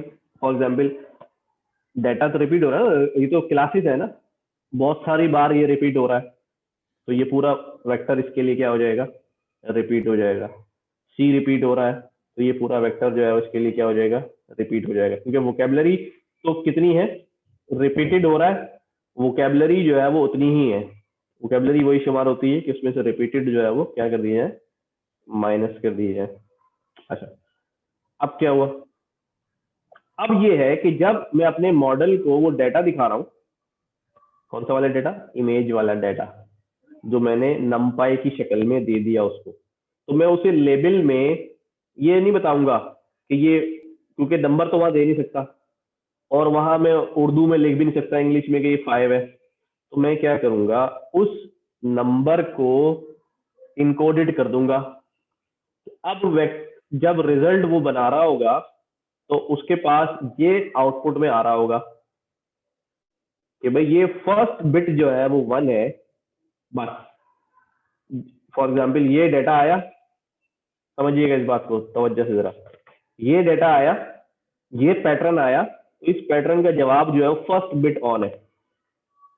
अच्छा जी, ये पैटर्न आया तो इस पैटर्न का जवाब जो है वो फिफ्थ बिट जो है वो ऑन है। अब मॉडल को नहीं पता, मॉडल अब आपके साथ नहीं खेल सकता, आप उसके साथ खेल गए, आपने कोड बना दिया और ये आपको पता है कि फर्स्ट बिट ऑन है तो ये रिजल्ट क्या होगा? ए स्टार होगा। ये आपको पता है फिफ्थ बिट ऑन है तो ये रिजल्ट क्या होगा? सी होगा। ये आप उससे खुद निकाल लेंगे बाद में। अभी मॉडल को आपने यहाँ पर क्या कर दिया? छुपा दी है वो बात कि मॉडल जो है वो बजाय लर्निंग के कोई जुगाड़ निकाल के जो है ना वो आपको बेवकूफ बनाए, आपने अपने रिजल्ट्स को इनकोडेड कर दिया है, वन हॉट वेक्टर बना के वन हॉट इनकोडिंग कर दी है। अब वो जो है ना मैपिंग को नहीं समझ सकता, वो अपने डेटा को समझे बस और उसको ले जाए कि वो कौन सी वाली क्लास से बिलोंग करता है। ठीक है, वो डेटा और क्लास के दरमियान रिलेशनशिप जो है ना वो कोई ढूंढ ना पाए। ये बड़ा इंपॉर्टेंट जुमला मैंने बोला कि वो मॉडल क्या करे, डाटा उसको ये तो पता हो कि ये डाटा है तो इस जगह पे जाके मैप करना है। ठीक है, उसको इन दोनों के दरमियान कोई रिलेशनशिप कायम होने नहीं देना है, वरना वो लर्निंग नहीं करेगा, वो फिर रिलेशनशिप ढूंढता रहेगा रिजल्ट में और आंसर में, वो नहीं होने देना है। इसलिए हमने क्या कर लिया, उसको चेंज कर लिया। इनकोड कर लिया कि वो रिलेशनशिप ढूंढ ना पाए, उसे सिर्फ बिट नजर आ रही हो बस। अब यहाँ पर भी यही काम हुआ, जब ये हमने क्या किया, अब उसको वैसे ही मॉडल को नहीं पता रेड शेड क्या होता है, बस उसको पता है कि यार ये जो है ना 3 कैटेगरीज है, 3 वेक्टर, 3 का वेक्टर बनेगा, रेड है तो येलो 0 ग्रीन 0, फिर रेड है दूसरा तो रेड ऑन है, ये दोनों 0, फिर येलो है तो ये ऑफ हो गया, ये 1 हो गया, इस तरह काम चलेगा using categorical data with one hot encoding. अब यहाँ पर क्या हुआ, यहाँ पर जो है ना वो ये हुआ कि हमने ये सारा काम, इसकी लाइब्रेरी बनी हुई है 2 कैटेगोरिकल की 1 हॉट इनकोड करने की। हमने कहा ट्रेन लेबल्स जो है, लेबल्स डाटा नहीं, लेबल्स जो है उनको 2 कैटेगोरिकल में कन्वर्ट करो और टेस्ट लेबल्स को भी 2 कैटेगरी में कन्वर्ट करो। और मैंने ये चला दिया, चलाने के बाद जब मैं इसके अब ट्रेन लेबल्स चेक करूंगा तो पहले वो 5 6 7 कुछ आ रहे थे, अब जो है अच्छा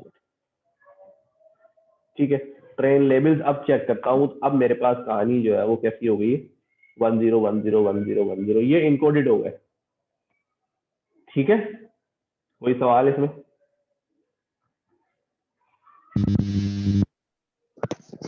जी भाई, मेरा एक क्वेश्चन है। जी जी सर ये जो हम 0 1 वेक्टर में कन्वर्ट करता है 0 1, तो पिक्सल तो 8 बिट्स पे ही होती है, तो ये पूरा डेटा फिर किस तरह मतलब इतने बड़े वेक्टर्स को 1 0 0 इस तरह करके कर रहा है, तो फिर क्या पिक्सल्स में कर रहा है, पिक्सल वाइज से कर रहा है या नहीं पूरे नहीं नहीं, वेक्टर हाँ, को? ये मैंने आपने मेरी बात सुनी नहीं, मैंने यहाँ बड़ा जोर देके बोला है सिर्फ लेबल्स को 1 हॉट इनकोड किया है, डाटा को नहीं किया। लेबल्स में तो सिर्फ एक ही नंबर था ना 5 0 4, ये पिक्सल थोड़ी थे, वो तो ऊपर थे पिक्सल यहाँ इमेज में, ये तो सिर्फ लेबल्स है। ठीक है, अच्छा, और डाटा के अंदर भी अगर हमारे पास, डाटा के अंदर भी बात सुन ले, बाद में काम आएगी कि डाटा के अंदर भी अगर हमारे पास कोई कॉलम कैटेगोरिकल का है तो उसको भी हमें 1 हॉट इनकोड जो है वो करना पड़ेगा। अभी हमारे पास डाटा में सारे नंबर हैं, कोई इश्यू नहीं है। जैसे मैंने आपको एक इमेज में जेंडर बताई थी मेल, मैं कह रहा था कि यार ये कन्वर्ट होगा, मैंने उसे जुमला बोला था कि ये मेल जो है मेल के तौर पे नहीं जाएगा, बल्कि क्योंकि ये मेल जो है एम जो है वो नहीं समझ में आता, तो एम मेल और फीमेल दोनों कैटेगरीज है, तो कैटेगरिकल डाटा को हमें 1 हॉट इनकोड वहां पर भी लेबल्स के अलावा उसको भी करना पड़ेगा। अली रजा कादरी जी पूछिए। सर जैसे कि हमारे पास जो है एसक्यूएल की लाइब्रेरी के भी डिफरेंट इनकोडिंग मेथड्स होते हैं, तो हम बिल्कुल होते इसमें हैं। क्या फर्क है? मतलब अगर हम डीप लर्निंग में काम कर रहे हैं हम सिर्फ ये वाले यूज करें, और मशीन लर्निंग में करें तो वो वाले यूज करें? कोई सा भी यूज कर लें, साइकिल लाइन इंपोर्ट करें और साइकिल लाइन का 1 हॉट इनकोड यूज कर लें, तो कोई इशू नहीं है। ट्रेन लेबल्स के लिए? हाँ हाँ बिल्कुल कर सकते हैं, बिल्कुल कर सकते हैं। यहाँ पर आ भी रहे थे, मैंने देखा था अभी, ये आ रहा है साइकिल लाइन का 1 हॉट इनकोडर यूज कर लें आप, कोई मसला नहीं। ठीक है, कोई सा भी यूज कर लें, लेकिन फिर वो साइकिल लाइन इंपोर्ट करनी पड़ेगी आपको। अच्छा, अभी मुझे आइडिया है थोड़ा सा कि आपको ये 1 हॉट इनकोडिंग का कॉन्सेप्ट, मैंने कोशिश तो की बहुत आसान अल्फाज में समझाने की कोशिश करूँ, आप थोड़ी सी मेहनत ही करिएगा, यूट्यूब पे कोई ट्यूटोरियल देख लीजिएगा 1 हॉट इनकोडिंग के हवाले से, शायद और बात जो है वो पक्की आपके दिमाग में बैठ जाए। रीजन मैंने आपको बताए हैं कि कैटेगरिकल डाटा को जो है ना वो हम छुपाने के लिए, के मॉडल से जो है ना उसकी कैटेगरी छुपाने के लिए, ताकि वो सिंपली जो है वो नंबर पे काम करे, पहचान पे काम ना करे। ठीक है, अभी अजान हो रही है इसलिए मैं 2 मिनट खामोश हो रहा हूँ।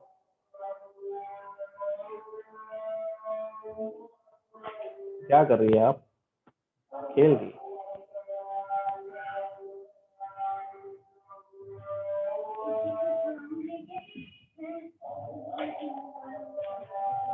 डन।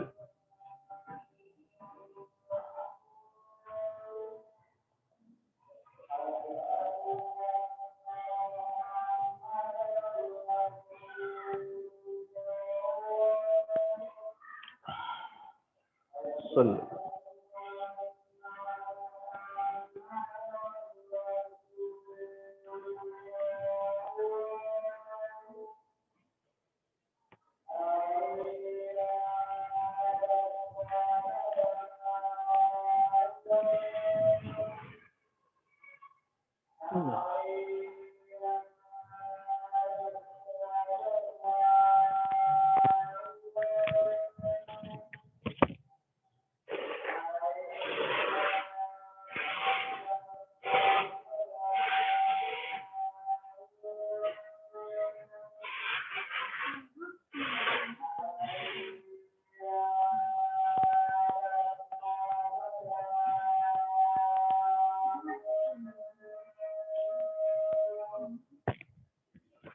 खेल लें आप, पर शोर नहीं करिएगा प्लीज।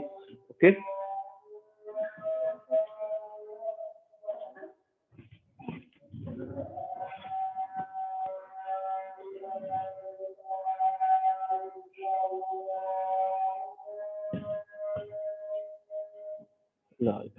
अच्छा जी, पूछे सवाल, क्या ध्यान में आ रहा है?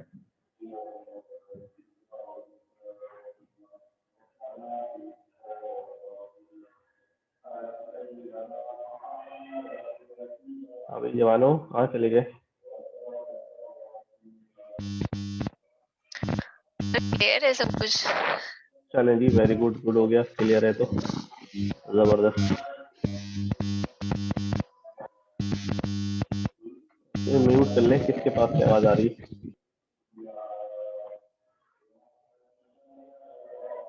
अच्छा जी, थोड़ा सा ये पढ़ लेते हैं कैटेगरीज के बारे में।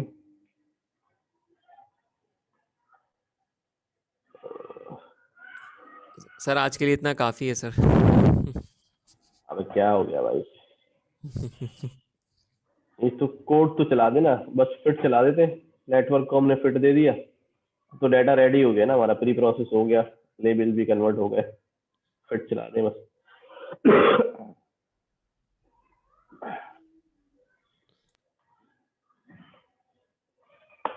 फिट चला दिया मैंने, ट्रेन डाटा दे दिया। अच्छा जी, क्या मसला है? epoch 1 में वैल्यू आ रहा है, कोई सा सेल नहीं चलाया।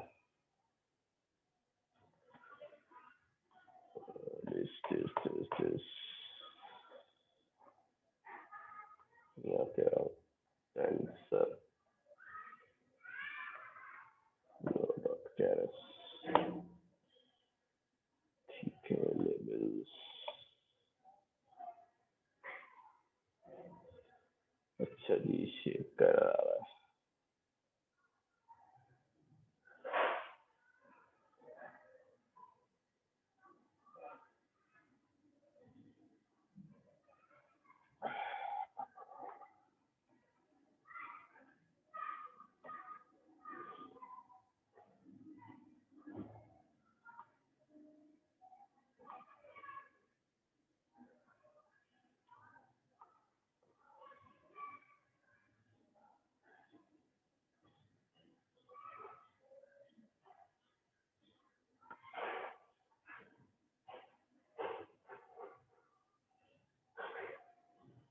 इनपुट शेप हो गई, मेथड हो गया।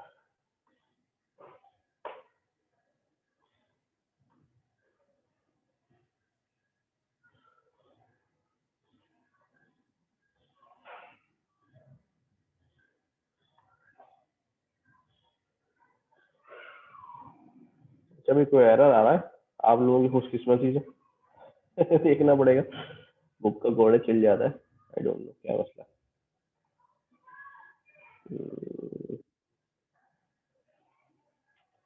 Shapes none.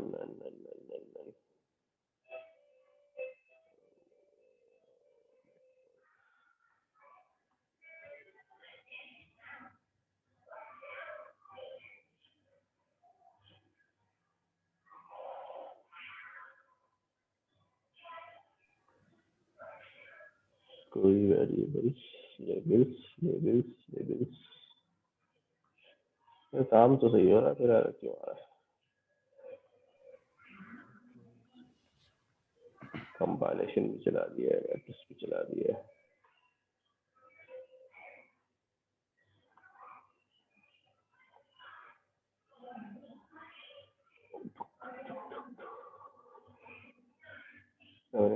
ही होता ना।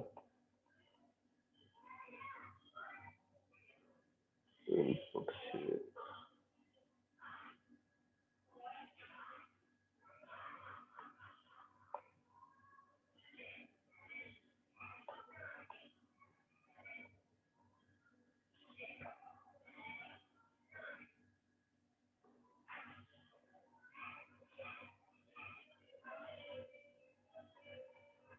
चल गया भाई, दोबारा रीच किया तो चल गया, कोई एरर नहीं था। अच्छा जी,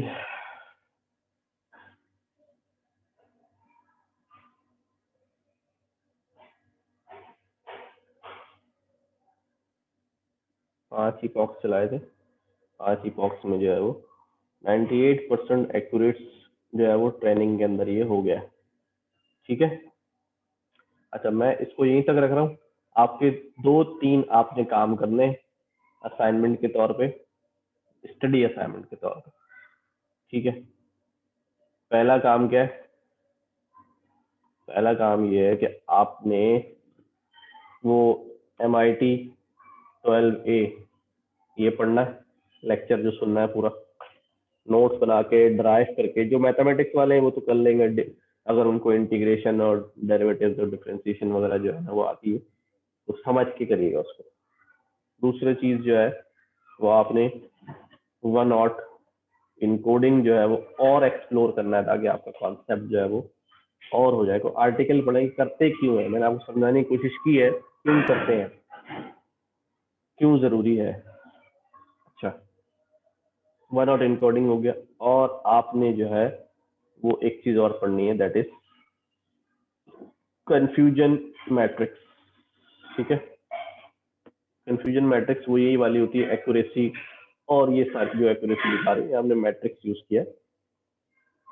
ठीक है, ये आपने पढ़नी है, ट्रू पॉजिटिव, फॉल्स पॉजिटिव, ये क्या होता है। यूट्यूब से आप किसी ट्यूटोरियल को फॉलो करिए ताकि पहले से पता हो, जब मैं बात करूं तो मुझे आसानी हो समझाने में। ये कंफ्यूजन मैट्रिक्स जो है वो क्या होता है, तो आपको आराम से इसकी रिटर्न में भी और वीडियो में भी चीजें जो है वो मिल जाएंगी। कंफ्यूजन मैट्रिक्स पढ़िएगा, ये एग्जाम्पल आपने चलानी है। अच्छा, और इसके रिजल्ट्स आएंगे, उसके बाद जो है टेस्ट डेटा के ऊपर इसकी एक्यूरेसी चेक होगी। अभी तो ट्रेनिंग डेटा था ना, बार बार वही डेटा 5 बार देखा उसने। बात करेंगे हम टेस्ट पे एक्यूरेसी निकालनी है, ये एग्जाम्पल खत्म हो जाएगी। फिर ये डेटा रिप्रेजेंटेशंस हैं, ये चैप्टर हम नंपाई में पढ़ चुके हैं। ये वाला काम 0D टेंसर क्या होता है, जो स्केलर वैल्यू, 1D टेंसर क्या होता है, वेक्टर होता है। ठीक है, 2D टेंसर क्या है जी, मैट्रिक्स होता है। 3D टेंसर क्या है जी, वो 3 डायमेंशनल होता है, 3 ब्रैकेट्स लगे होते हैं, उसकी डायमेंशन 3 आती है। ठीक है, की एट्रीब्यूट्स क्या होते हैं टेंसर के, नंबर ऑफ एक्सेस होता है, उसकी शेप होती है, डेटा टाइप होती है, ये हमें पता है, एक टेंसर इन्हीं चीजों से डिफाइन होता है। ठीक है, ये वो उसी डेटा सेट को दोबारा बता रहे हैं कि भी आपने किया था तो उसकी डायमेंशन निकाली, जो मैं आपको करके दिखा चुका हूँ। ये आपने उसकी 3 डायमेंशन शेप निकाली, डेटा टाइप चेक करी। ये वो डेटा सेट जो न्यूमेरिक फॉर्म में था, यानी नमपाई फॉर्म में था, उसको दोबारा कन्वर्ट किया है डिजिट के अंदर। ट्रेन इमेजेस में से 4th इमेज उठाई है और उस 4th इमेज को क्या कर दिया है, प्लॉट कर दिया। जो हम कह रहे थे कि इमेज को हम रीप्लॉट करके देख लेंगे उस डेटा को, तो वो काम यहाँ पर जो है वो किया हुआ है। मैनिपुलेटिंग आपको करनी आती है, नमपाई के अंदर स्लाइसिंग वगैरह आपने पढ़ी हुई है सारी, कैसे स्लाइस होती है। ठीक है, डेटा बेसिस के बैचेस कैसे बनते हैं ये पढ़ने की कोशिश कीजिएगा। मैं आपको इंशाल्लाह यहाँ से पढ़ाना शुरू करूंगा अगली क्लास में। एक तो मैंने वो पढ़ाना है क्या, कंफ्यूजन मैट्रिक्स, और फिर यहाँ से शुरू करूंगा। ये बाकी सारा काम जो है वो आपने किया हुआ है रियल वर्ल्ड में। ये भी थ्योरेटिकल है, खाली सिर्फ ज़बानी याद रखने का है, आप इसको मैं करा दूंगा। ठीक है, तो ये हमारे पास हम जो है ना यहाँ से काम शुरू करेंगे, नोशन ऑफ डेटा बैचेस। बाकी आपने नमपाई में जो है ना ये सारा काम किया हुआ है, इसलिए इसको पढ़ लीजिएगा। ठीक है, कोई सवाल इसमें?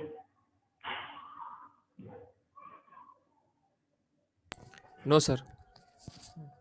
ओके, फिर यहीं पे रोकता हूँ इसको। सर एक minute. Yes yes yes yes yes yes sir ज़रा जो पांडा का जो क्विज़ है उसके हवाले से ज़रा एक सवाल करना था सर। वही जैसे आपने लास्ट आपने गाइड किया था नमपाई के हवाले से कि उसमें सर थ्योरेटिकल पार्ट उसमें कितना कवर करना पांडा है में उसमें? थ्योरेटिकल नहीं होगा। अच्छा, पांडा में थ्योरेटिकल नहीं होगा बिल्कुल भी? नहीं।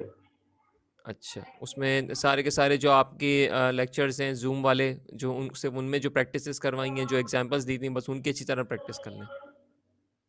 हाँ, इतना मुश्किल नहीं है, आसान है, इतना मुश्किल नहीं है। थोड़ा सा जो वो क्विज कब है?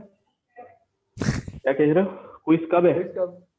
बेटा देख लो, इतनी तो पोस्ट करी हुई ग्रुप्स में यार, 22 की 21 22 क्या डेट है, मुझे भी सही से याद नहीं। नहीं सर 18 और 19 है, जुमेरात और जुम्मा। 18 19 जी ठीक है। अच्छा तो बस हाँ यही मैं पूछना चाह रहा था थोड़ा बड़ा, यानी कि थ्योरेटिकल इतना ना हो, बस जितने भी इनके टॉप स्लाइसिंग वगैरह है वगैरह सब हाँ सबकी तो यही ठीक। जी हाँ जी हाँ चलें सर, ठीक है। Okay okay sir, okay thank okay अल्लाह हाफिज।